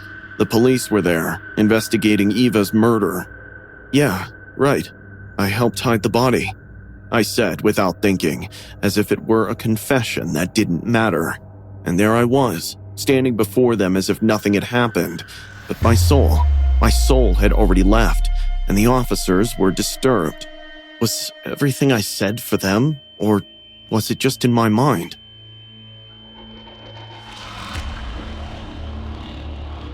Isla Bell, a 19-year-old woman from Melbourne, Australia, disappeared on October 4th, 2024, after sending a message to a friend saying she had found the best Russian sugar daddy who had given her gifts and claimed to have rescued her from sex traffickers.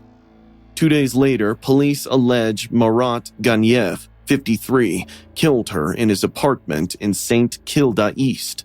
Security cameras capture what appeared to be a struggle in the kitchen of Ganyev's apartment on October 7, where Isla is seen being punched and falling to the floor.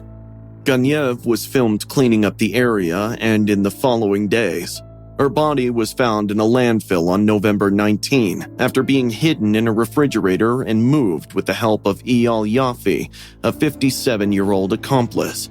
Ganiev, who was arrested and charged with murder, denied killing her, but he admitted disposing of the body. Never in my wildest dreams I thought I'll lose my brother too soon. Kennedy was the joy of our family that kept us together. It all began one evening as Kennedy came downstairs clutching his throat. "It feels like something is stuck inside," he croaked. He was pale and small droplets of sweat beaded on his forehead. Mom, always a worrier, advised him to gargle with salt water and rest. Over the next few days, things began to shift.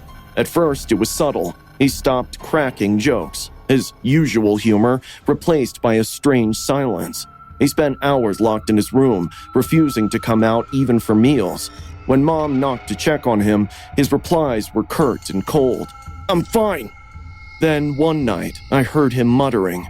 I was heading to the kitchen for water when I heard whispers coming from Kenny's room. The door was half ajar and I peeked in without hesitation. Kennedy was standing there looking at the ceiling, then suddenly looked at me with wild red-shot eyes.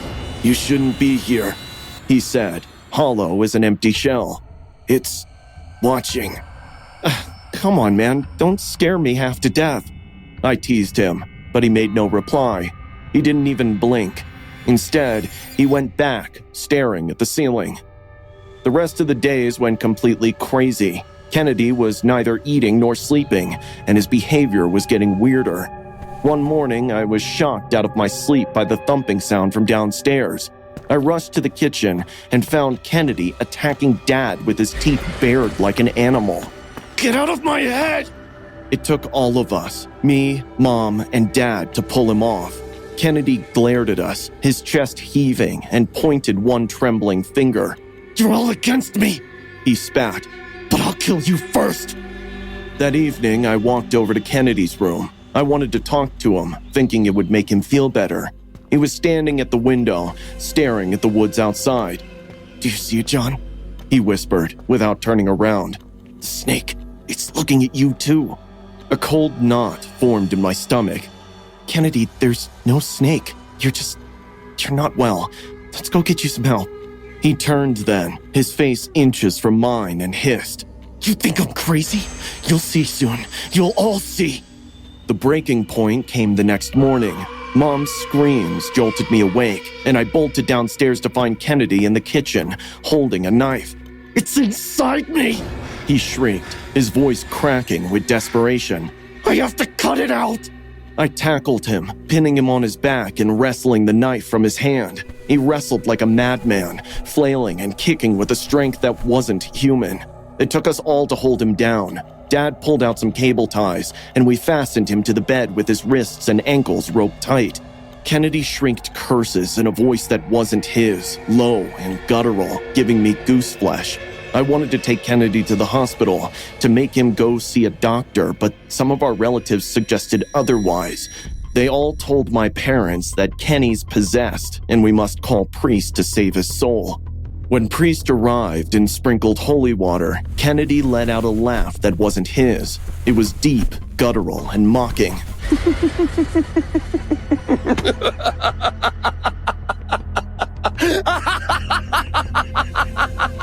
"You think you can save him?" he growled. He's mine! The priest's hands trembled as he started chanting his prayer. His voice raised to pleading desperation. Kennedy's body convulsed in savage spasms as he let out a scream that did not sound human. Mom clutched her rosary, sobbing, pleading with the priest not to cease, but it was too late. By the third day, Kennedy had stopped eating and drinking. His body grew weaker, but his voice, dark and otherworldly, never lost its strength. Late that night, I stayed with him while everyone else tried to rest. John, He whispered suddenly, his voice fragile and faint. For the first time in days, he sounded like my brother again. I leaned closer, my heart pounding. "I'm here, Kenny. What is it?" "It's gone," he whispered, his lips cracked and dry. "But I'm dying." "No, you're not," I said, panic flooding my chest. "You're gonna be fine. Just hold on." He smiled faintly. "It never really leaves," he said.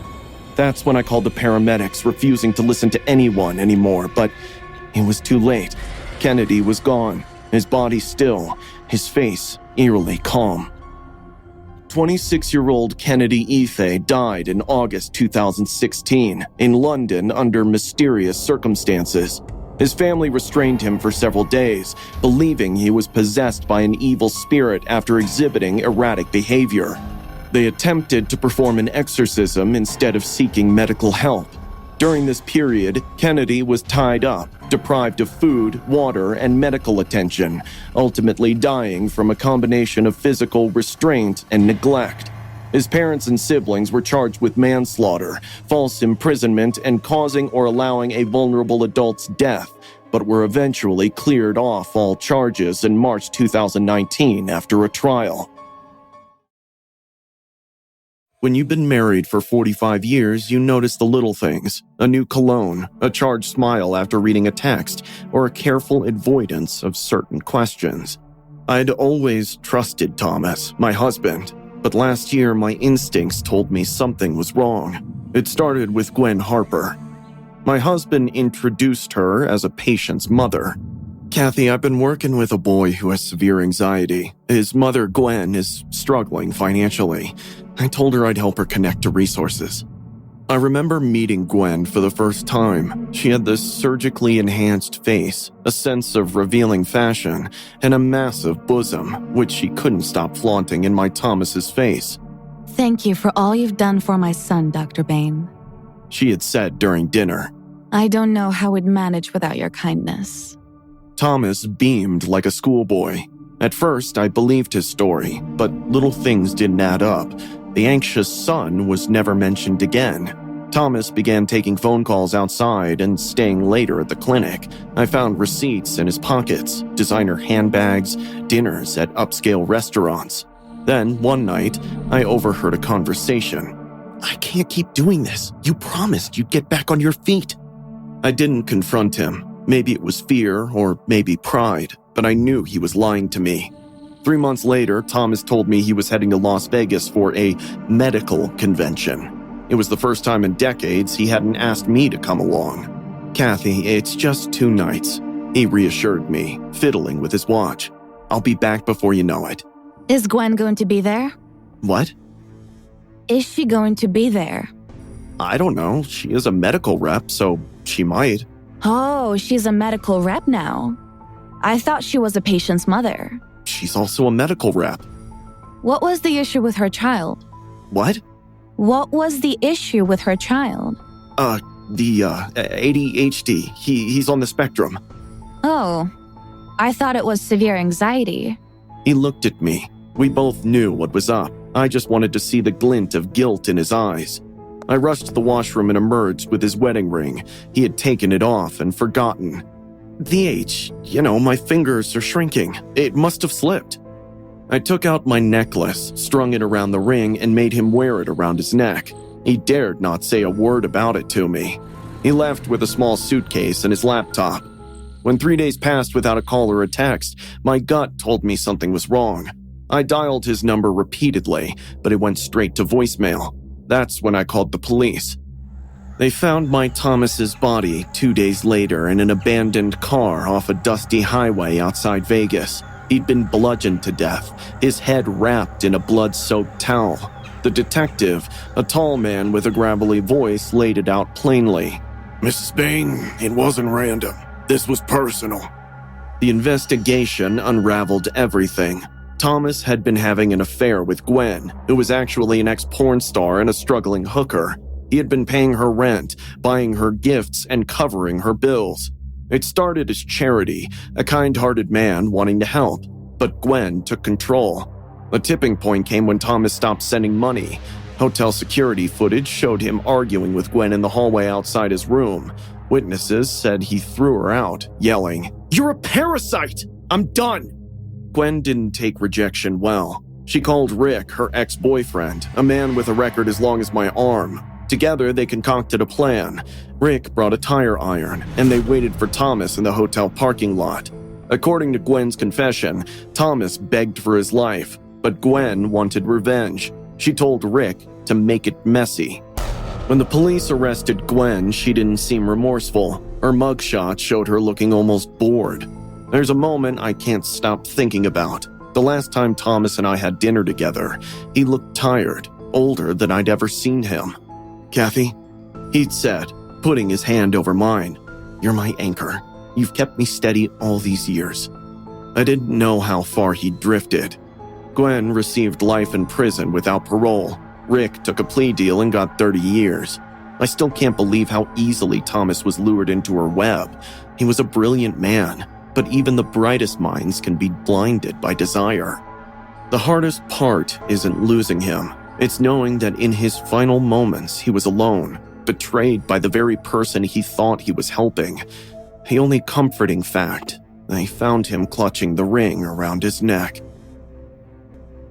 This story is inspired by the real-life murder of Dr. Thomas Burchard, a child psychiatrist whose affair with a former Playboy model, Kelsey Turner, ended in tragedy.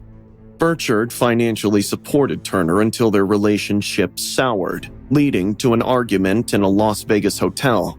Turner, with the help of her ex-boyfriend, murdered him in revenge. His body was found in an abandoned car. The evening rush was in full swing at Popeyes, the air thick with the smell of fried chicken and the sound of sizzling oil. I was behind the counter, trying to keep up with the orders, when I noticed a customer becoming increasingly agitated. His name was Garrett, a regular who often came in for his favorite chicken sandwich. 20-year-old Eric Charles was good at handling customers. A college kid working part-time is always calm, even when people lose it over the smallest things. That's why I didn't think much of it when I heard him attending to the customer. Just another night. It started low, angry muttering, but it grew louder. That's when I first noticed something was off. "This is ridiculous. I said I wanted spicy chicken. This isn't what I ordered. I come here all the time, and this is how you treat me? Calm down, man." Another customer chimed in from the back of the line. "It's just chicken. I'm sorry about that. Let me fix that for you." That seemed to ignite something in Garrett. He turned around, glaring at everyone who dared to look his way. "What? You think this is funny? You think you can all just laugh at me? I've been waiting out here forever, and you can't even get my order right? I want my money back." Suddenly, he slammed his fist on the counter, causing cups to rattle and customers to jump back in surprise. "Give me my money now!" he screamed. "Sir, I apologize for the mix-up." "That's it? You made me wait for this, and you think a half-assed apology is enough? I want my money back." "Here you go, sir. Again, I apologize for the mix-up." People get angry all the time, mess up an order, make them wait too long, and suddenly it's like the world's ending. Eric knew that. We all did. But this guy was different. "Here's your refund, sir. Again, sorry for the inconvenience." "You think this is a joke? You think I'm some idiot you can brush off with a few dollars?" "Sir, there's no need for this. I've given you your refund. That's not good enough!" I knew it was about to get bad. Eric stayed calm and tried to talk him down, but I could see it. He reached into his pocket and pulled out a gun. My blood ran cold as realization struck me like a lightning bolt. The guy wasn't just mad, he was ready to do something. Eric, get back! I screamed, but Garrett was beyond reason. His eyes were wild with rage and desperation. You think this is a joke? You think you can mess with me? In that moment of chaos, everything seemed to happen in slow motion. The manager rushed forward, trying to talk him down. Garrett, let's just calm down and talk about this. But it was too late. Garrett's finger tightened on the trigger as he shouted incoherently about being disrespected and wronged. The tension in the air was evident. Every breath felt like a countdown. Then it happened. A loud bang echoed. I ducked behind the counter, my heart pounding violently against my chest as screams filled my ears. When silence finally fell over the restaurant, I cautiously peeked over the counter. I couldn't move. I couldn't breathe. It was like time had stopped. Then I saw Eric. I kept telling myself it wasn't real, that I'd wake up any second, but the blood on my hands told me otherwise. Hold on, Eric. Help's on the way. Emergency sirens wailed in the distance as police arrived moments later to secure the scene. The aftermath was surreal. Customers huddled together outside while paramedics rushed inside. As I sat there trembling, holding Eric, reality crashed down on me like a tidal wave. Lives had been shattered over something so trivial, a simple mistake that spiraled into unimaginable horror.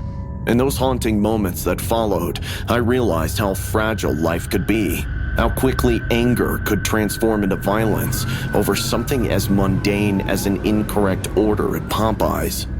As I stepped outside into the cold night air, surrounded by flashing lights and chaos unfolding around me, one thought lingered. How easily could we lose ourselves over something so trivial? That night would haunt me forever, a reminder of how quickly a craving for fried chicken turned into a nightmare that no one would ever forget. The story was inspired by a horrific incident that happened on December 6th, 2020, in San Antonio, Texas. A tragic shooting occurred at a Popeyes restaurant. The incident began as an argument between a customer and an employee over an incorrect order at the drive-thru window. The customer, 31-year-old Garrett, became increasingly agitated when he received the wrong meal. Frustration escalated into a heated confrontation, with Garrett demanding a refund. Tensions rose further when Garrett exited his vehicle and approached the drive-thru window. During the argument, Garrett pulled out a handgun and fired multiple shots at the Popeyes employee working the window, 20-year-old Eric Charles, who was also a college student working part-time. Eric Charles was struck by the gunfire, sustaining fatal injuries to his chest and neck. After the shooting, the scene quickly turned chaotic as other employees and customers panicked. Garrett fled the scene, but was later apprehended by police. Unfortunately, despite emergency medical efforts, Eric Charles was pronounced dead. This senseless act of violence shocked the community, and Garrett faced serious charges for his actions.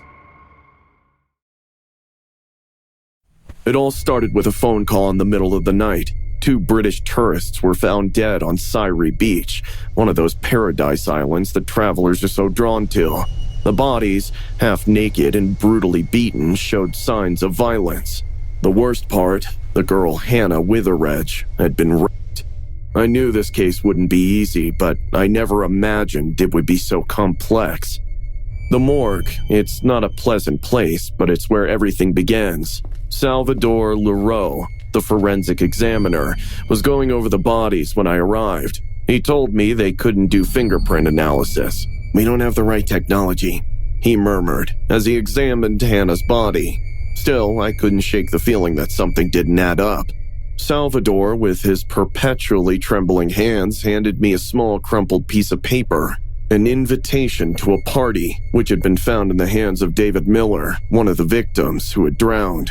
Eric Lafleur was the name of the host, a seemingly ordinary tourist, but the coincidence that he had arrived on the same flight as the victims and rented the large hall for a party left me uneasy. I spoke to my colleague Ricardo. He's always been there for me in situations like this. I told him about Eric LaFleur. You're right, he'll be a key figure. I'll try to check the city records just to see if I can find anything interesting, he suggested. Ricardo always had good ideas, and his help was never unwelcome.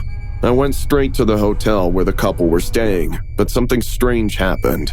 There was no record of Eric LaFleur at the hotel. It was as if he had never existed. When I reported this to my superiors, they immediately blocked me. They told me I couldn't investigate further without proper authorization. The hotel, its staff, everything gave me a bad feeling. I couldn't stand by and watch, so I decided to take matters into my own hands. I went to the scene of the crime, a deserted beach with salty, cold air. There wasn't much information left. The officers had already searched everything. To be honest, their lack of professionalism frightens me. This scene was compromised. But Ricardo sent me an interesting piece of information. Only one vehicle had been rented on the island in recent weeks, a lorry. The photos didn't reveal much, but it was enough to follow the trail. I decided to take Ricardo's advice again. Why don't we check the security cameras? I went to the local surveillance center and spoke to Eduardo, the manager. I knew I could trust him. We spent hours going through the footage until we saw the truck in question. It was on its way to a remote area of the island. Although the cameras only covered part of the route, it was something I could use. Armed with that information, I went there. There was blood on the floor, stains that had been hastily cleaned up. I knew I was onto something big, but I didn't realize how dangerous it was. I called Salvador, the forensic expert, and asked him to tell the officers to come and investigate. I insisted that he personally carry out a blood test. I think we've at least got that. That's the most basic thing. Several days have passed since my last report. I finally got the authorization I needed to investigate the hotel. I was eager to get to the bottom of things. The reception area was quite quiet. In fact, the receptionist offered to take me to the main hall herself, and they had prepared something very special for me as a gesture of goodwill. I expected it to be something of great importance, but judging by their words, they were probably just trying to get me drunk to get rid of me. Still, I wasn't going to be distracted. I told them that I wanted access to the rooms in the lower part, and they said that they would do it, but only after the gift. When I arrived at the hall, I didn't find any party or people. What I saw stopped me in my tracks. Bodies. Salvador, the forensic expert, Ricardo, my assistant, who had told me every detail of the case, and Eduardo, the man who helped me with the cameras, all dead. How and why? I didn't have time to think about it. The police stormed the hall and immediately pointed to me as the main suspect. They accused me of killing the tourists and all the collaborators. It was ridiculous, but the case had already been built. The prosecutor presented evidence that seemed impossible to refute. My fingerprints on the car and on the bodies. But how? They told me it was impossible to lift fingerprints with the equipment they had. That's what I tried to explain. I told you all this in detail, straight from my diary, and here I am standing before you, telling you every step I took, every clue I followed, every mistake I made, trying to convince you that I didn't do it. I told you how I discovered that there was someone else, someone powerful behind it all. Eric LaFleur wasn't just any tourist, as I said. He was connected to the highest circles of power. He even had meetings with a prominent congressman from the island, an untouchable man. It was obvious that I had been set up. But why? The new forensic expert, whom I had never seen before, delivered the final blow in the trial, claiming that he had always been in charge and that this so-called Salvador never existed. He said that the fingerprints on the van and the bodies were mine, as if it were irrefutable. But I knew it was impossible. I had never touched those bodies. Salvador, the original forensic expert, had died, and with him the whole truth. And Eduardo, the only person who could have confirmed my version, was also dead. The most outrageous thing was that there were two other men, obviously beaten and tortured, who claimed to be my accomplices. I'd never seen these men before, but they produced photos with them that was clearly doctored. There was nothing I could do. I was sentenced to life imprisonment. Everything was too perfectly orchestrated, every piece carefully placed to incriminate me. I left the courtroom in silence, and as I passed through the doors, I saw him, Eric LaFleur, sitting in a nearby restaurant, enjoying his meal as if nothing had happened. He looked at me, and his smile froze my soul. He was the hidden killer, and now, while I was on my way to prison, he was free and laughing. In September 2014, the bodies of two British tourists, Hannah Witheridge and David Miller, were found on Sairi Beach, Koh Tao, Thailand. Both had been brutally murdered. Hannah was raped and beaten, while David was beaten and drowned. Thai police, under pressure over the potential impact on tourism, launched an investigation and quickly arrested two Burmese migrant workers, Zaw Lin and Wai Fo, on the basis of DNA evidence and confessions obtained after lengthy interrogation. However, the defendants claimed that their confessions had been extracted under torture. The case drew international criticism for the mishandling of evidence, possible contamination of the crime scene, and lack of due process. Despite the irregularities in the investigation, the two Burmese men were sentenced to death in 2015. In 2020, their sentences were commuted to life imprisonment by the King of Thailand. No one saw it coming. Neither did I, but one thing led to another, and here I am, remembering every detail of that night at Buffalo Wild Wings. It was just another Saturday, and my plans were simple. A few drinks, a little distraction, but things rarely go according to plan when emotions are simmering just below the surface.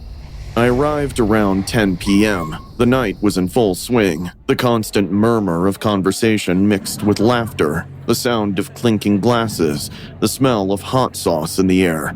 At first, everything seemed fine. I just wanted to get lost in the crowd. One more face in Colombia, a shadow that would disappear unnoticed. But then he showed up.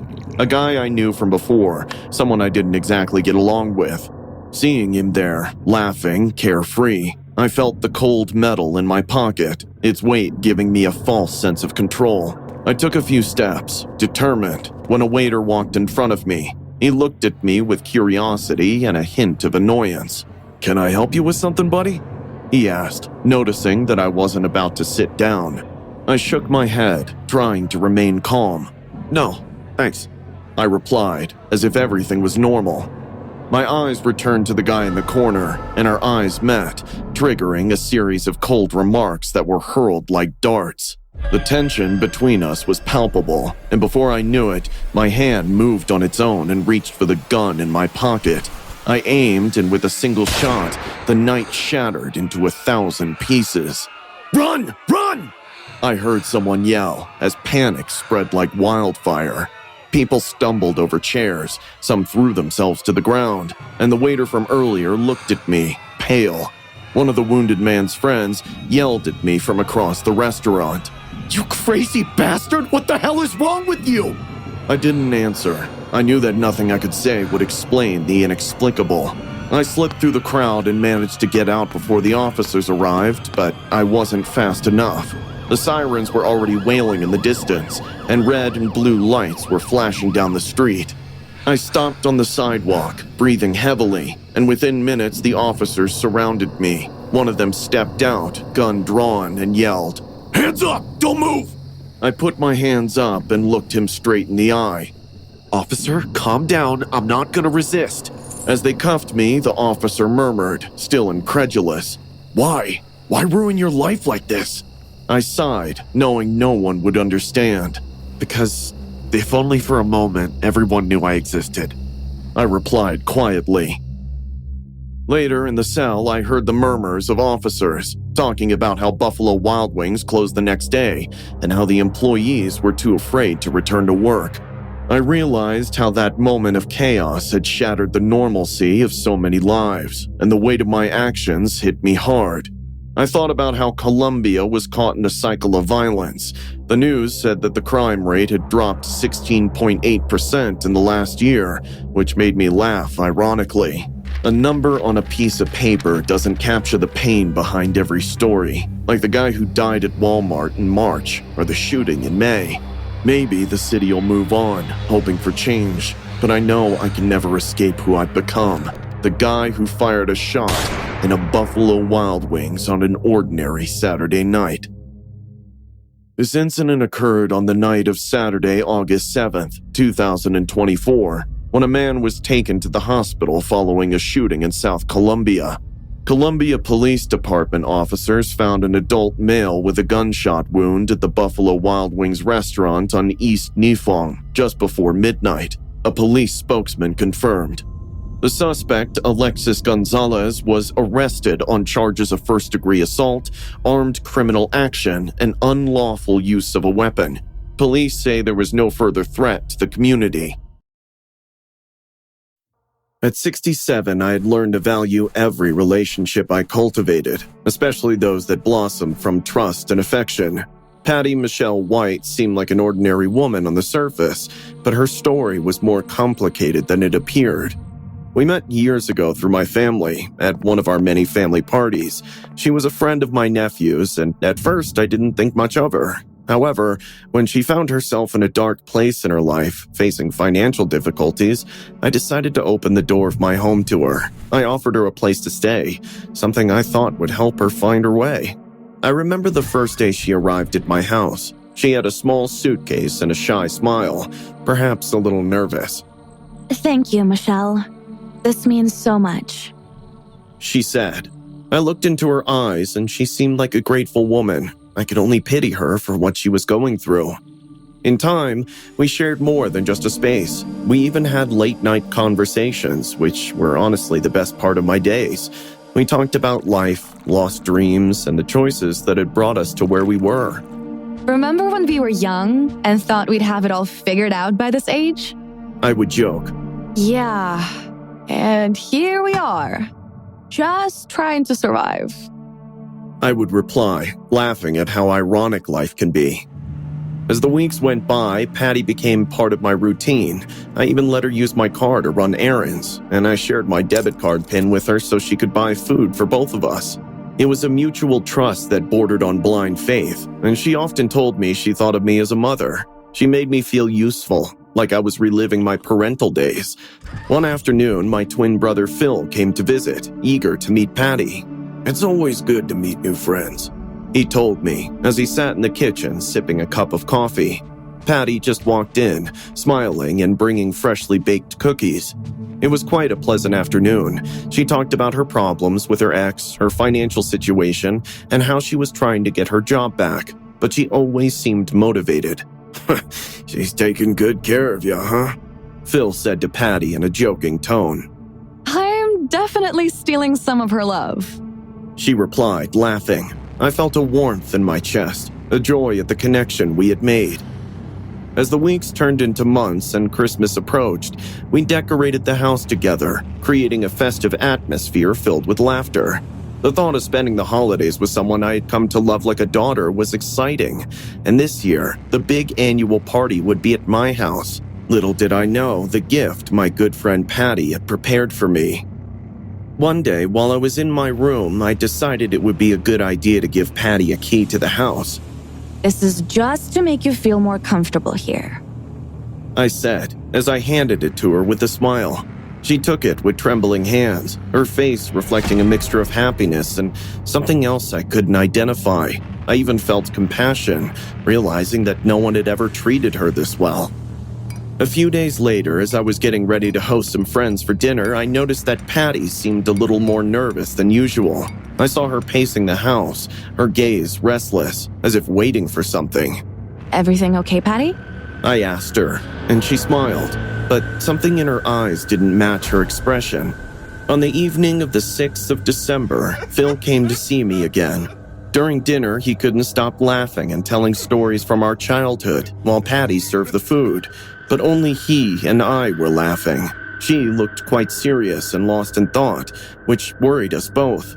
Finally, after Phil left, we were alone in the house, surrounded by twinkling lights and the smell of freshly baked cookies. I felt comfortable and confident, as if everything were fine. But what I didn't know was that the night ahead was going to change everything.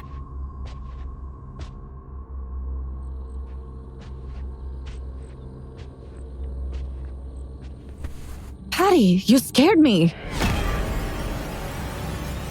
Patty?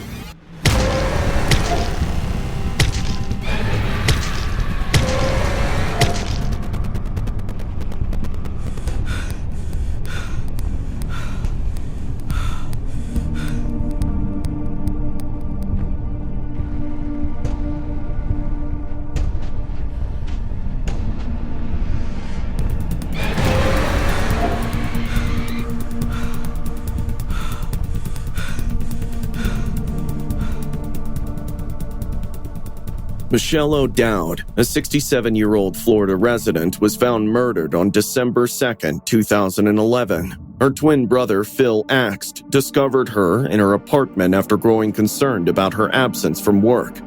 The scene was horrifying. Michelle had been beaten, strangled, and her body was hidden beneath Christmas gifts. The apartment was in disarray, with valuables missing, including her debit card, which had been used at nearby ATMs and captured on security cameras. The main suspect, Patty Michelle White, a 37-year-old family friend, had lived with Michelle for a time and had access to her home and cards. It was revealed that White had returned to Florida from South Carolina with the intent to rob her. Phil Axt described his sister as a sweet and innocent person and expressed his anguish over her brutal murder. White confessed to the crime after being apprehended in South Carolina and was extradited to Florida, where she was sentenced to 45 years in prison for murder and robbery. The investigation was led by the Jacksonville Sheriff's Office. I've been working at Popeyes for a couple of years now. It's not the most glamorous job, but it pays the bills. I've seen my fair share of difficult customers. People get angry about the smallest things when it comes to fast food. Missing biscuits, cold fries, wrong sides, the usual stuff. But this was different. It started like any other shift. It was just past 8 p.m. and we were closing in a couple of hours. I was at the counter, handing out orders, trying to keep up with the dinner rush. I saw her when she first came in, angry from the second she stepped through the door. You can always tell when someone's about to make your life harder, and she had that look. Dark eyes, twitching hands, the kind of aura that makes you want to stay away. She ordered a lot of food, way more than the usual customer. I didn't think much of it until she came back about 20 minutes later, slamming her bag on the counter. I paid for this damn food, and y'all messed it up. She shouted, loud enough for the whole restaurant to hear. I tried to stay calm like I always do. I'm sorry, ma'am. Let me take a look.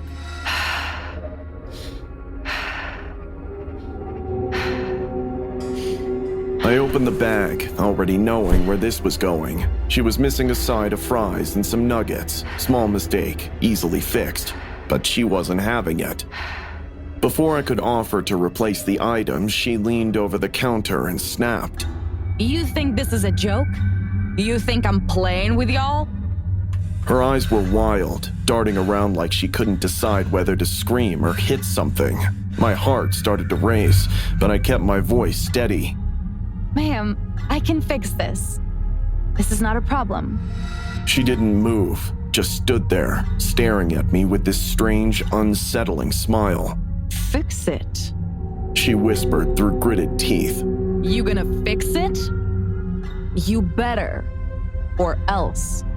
I could feel the tension rising, thickening the air around me. I tried to stay focused, pulling out the fries and nuggets she was missing, but I could sense her pacing. Her eyes never left me. Something about the way she was acting. It wasn't just anger. It was something darker. I felt it deep in my gut. I handed her the fresh food, trying to smile, trying to keep things from escalating. There you go, ma'am. Sorry for the mix-up.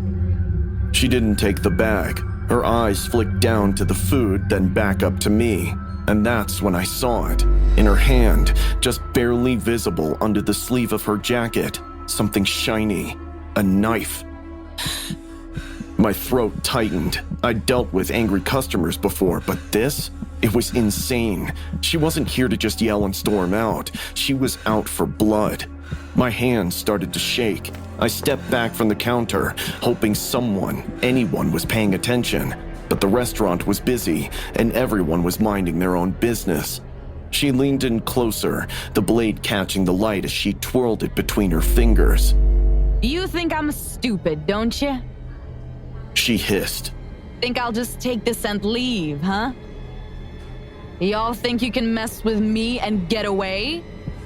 I wanted to scream for help, but my voice wouldn't come out. She stepped around the counter, right into the kitchen, and pointed the knife at me. You better give me everything I want, or I swear, I'm gonna carve you up like one of those chickens. My breath hitched. The restaurant suddenly felt so much smaller. I backed away, my palms sweaty, slipping on the floor. There was nowhere to go. She had me cornered. I tried to stay calm, tried to think of a way out. Please, you don't have to do this. I whispered, my voice cracked, betraying how scared I was. But she just grinned wider, her teeth bared like a predator playing with its prey. Oh, but I do. She raised the knife, pointing it right at my chest. Nobody that messes with me is left unbothered. I could feel my heart pounding in my ears. Every second felt like hours. And then, out of nowhere, sirens, flashing lights outside, police cars. She froze as her eyes darted toward the door. For a moment, I thought maybe she'd give up. But instead, she lunged at me, knife raised, teeth bared. I ducked just in time. She hit the counter hard, stumbling. Before she could recover, the police burst in, guns were drawn, and voices boomed. The whole place erupted into chaos. She was screaming, swiping at the officers, but they weren't taking any chances. She was arrested and taken away. I collapsed to the floor, shaking, barely able to breathe. The knife slipped from her hand, clattering onto the tile beside me. It was over, just like that. But the terror? That stayed with me. I never looked at a Popeyes the same way again. This story is based on a real incident in Harris County, Texas. A woman named Visha Walker was arrested after a violent altercation leading to assault at a Popeyes outlet located on West Lake Houston Parkway over an incorrect order. Armed with a knife, she threatened the on-duty manager. The cops were informed right away, and Visha was taken into custody. She was later booked into the Harris County Jail, facing charges of assault. Her bond was set at $100 by County Court 14.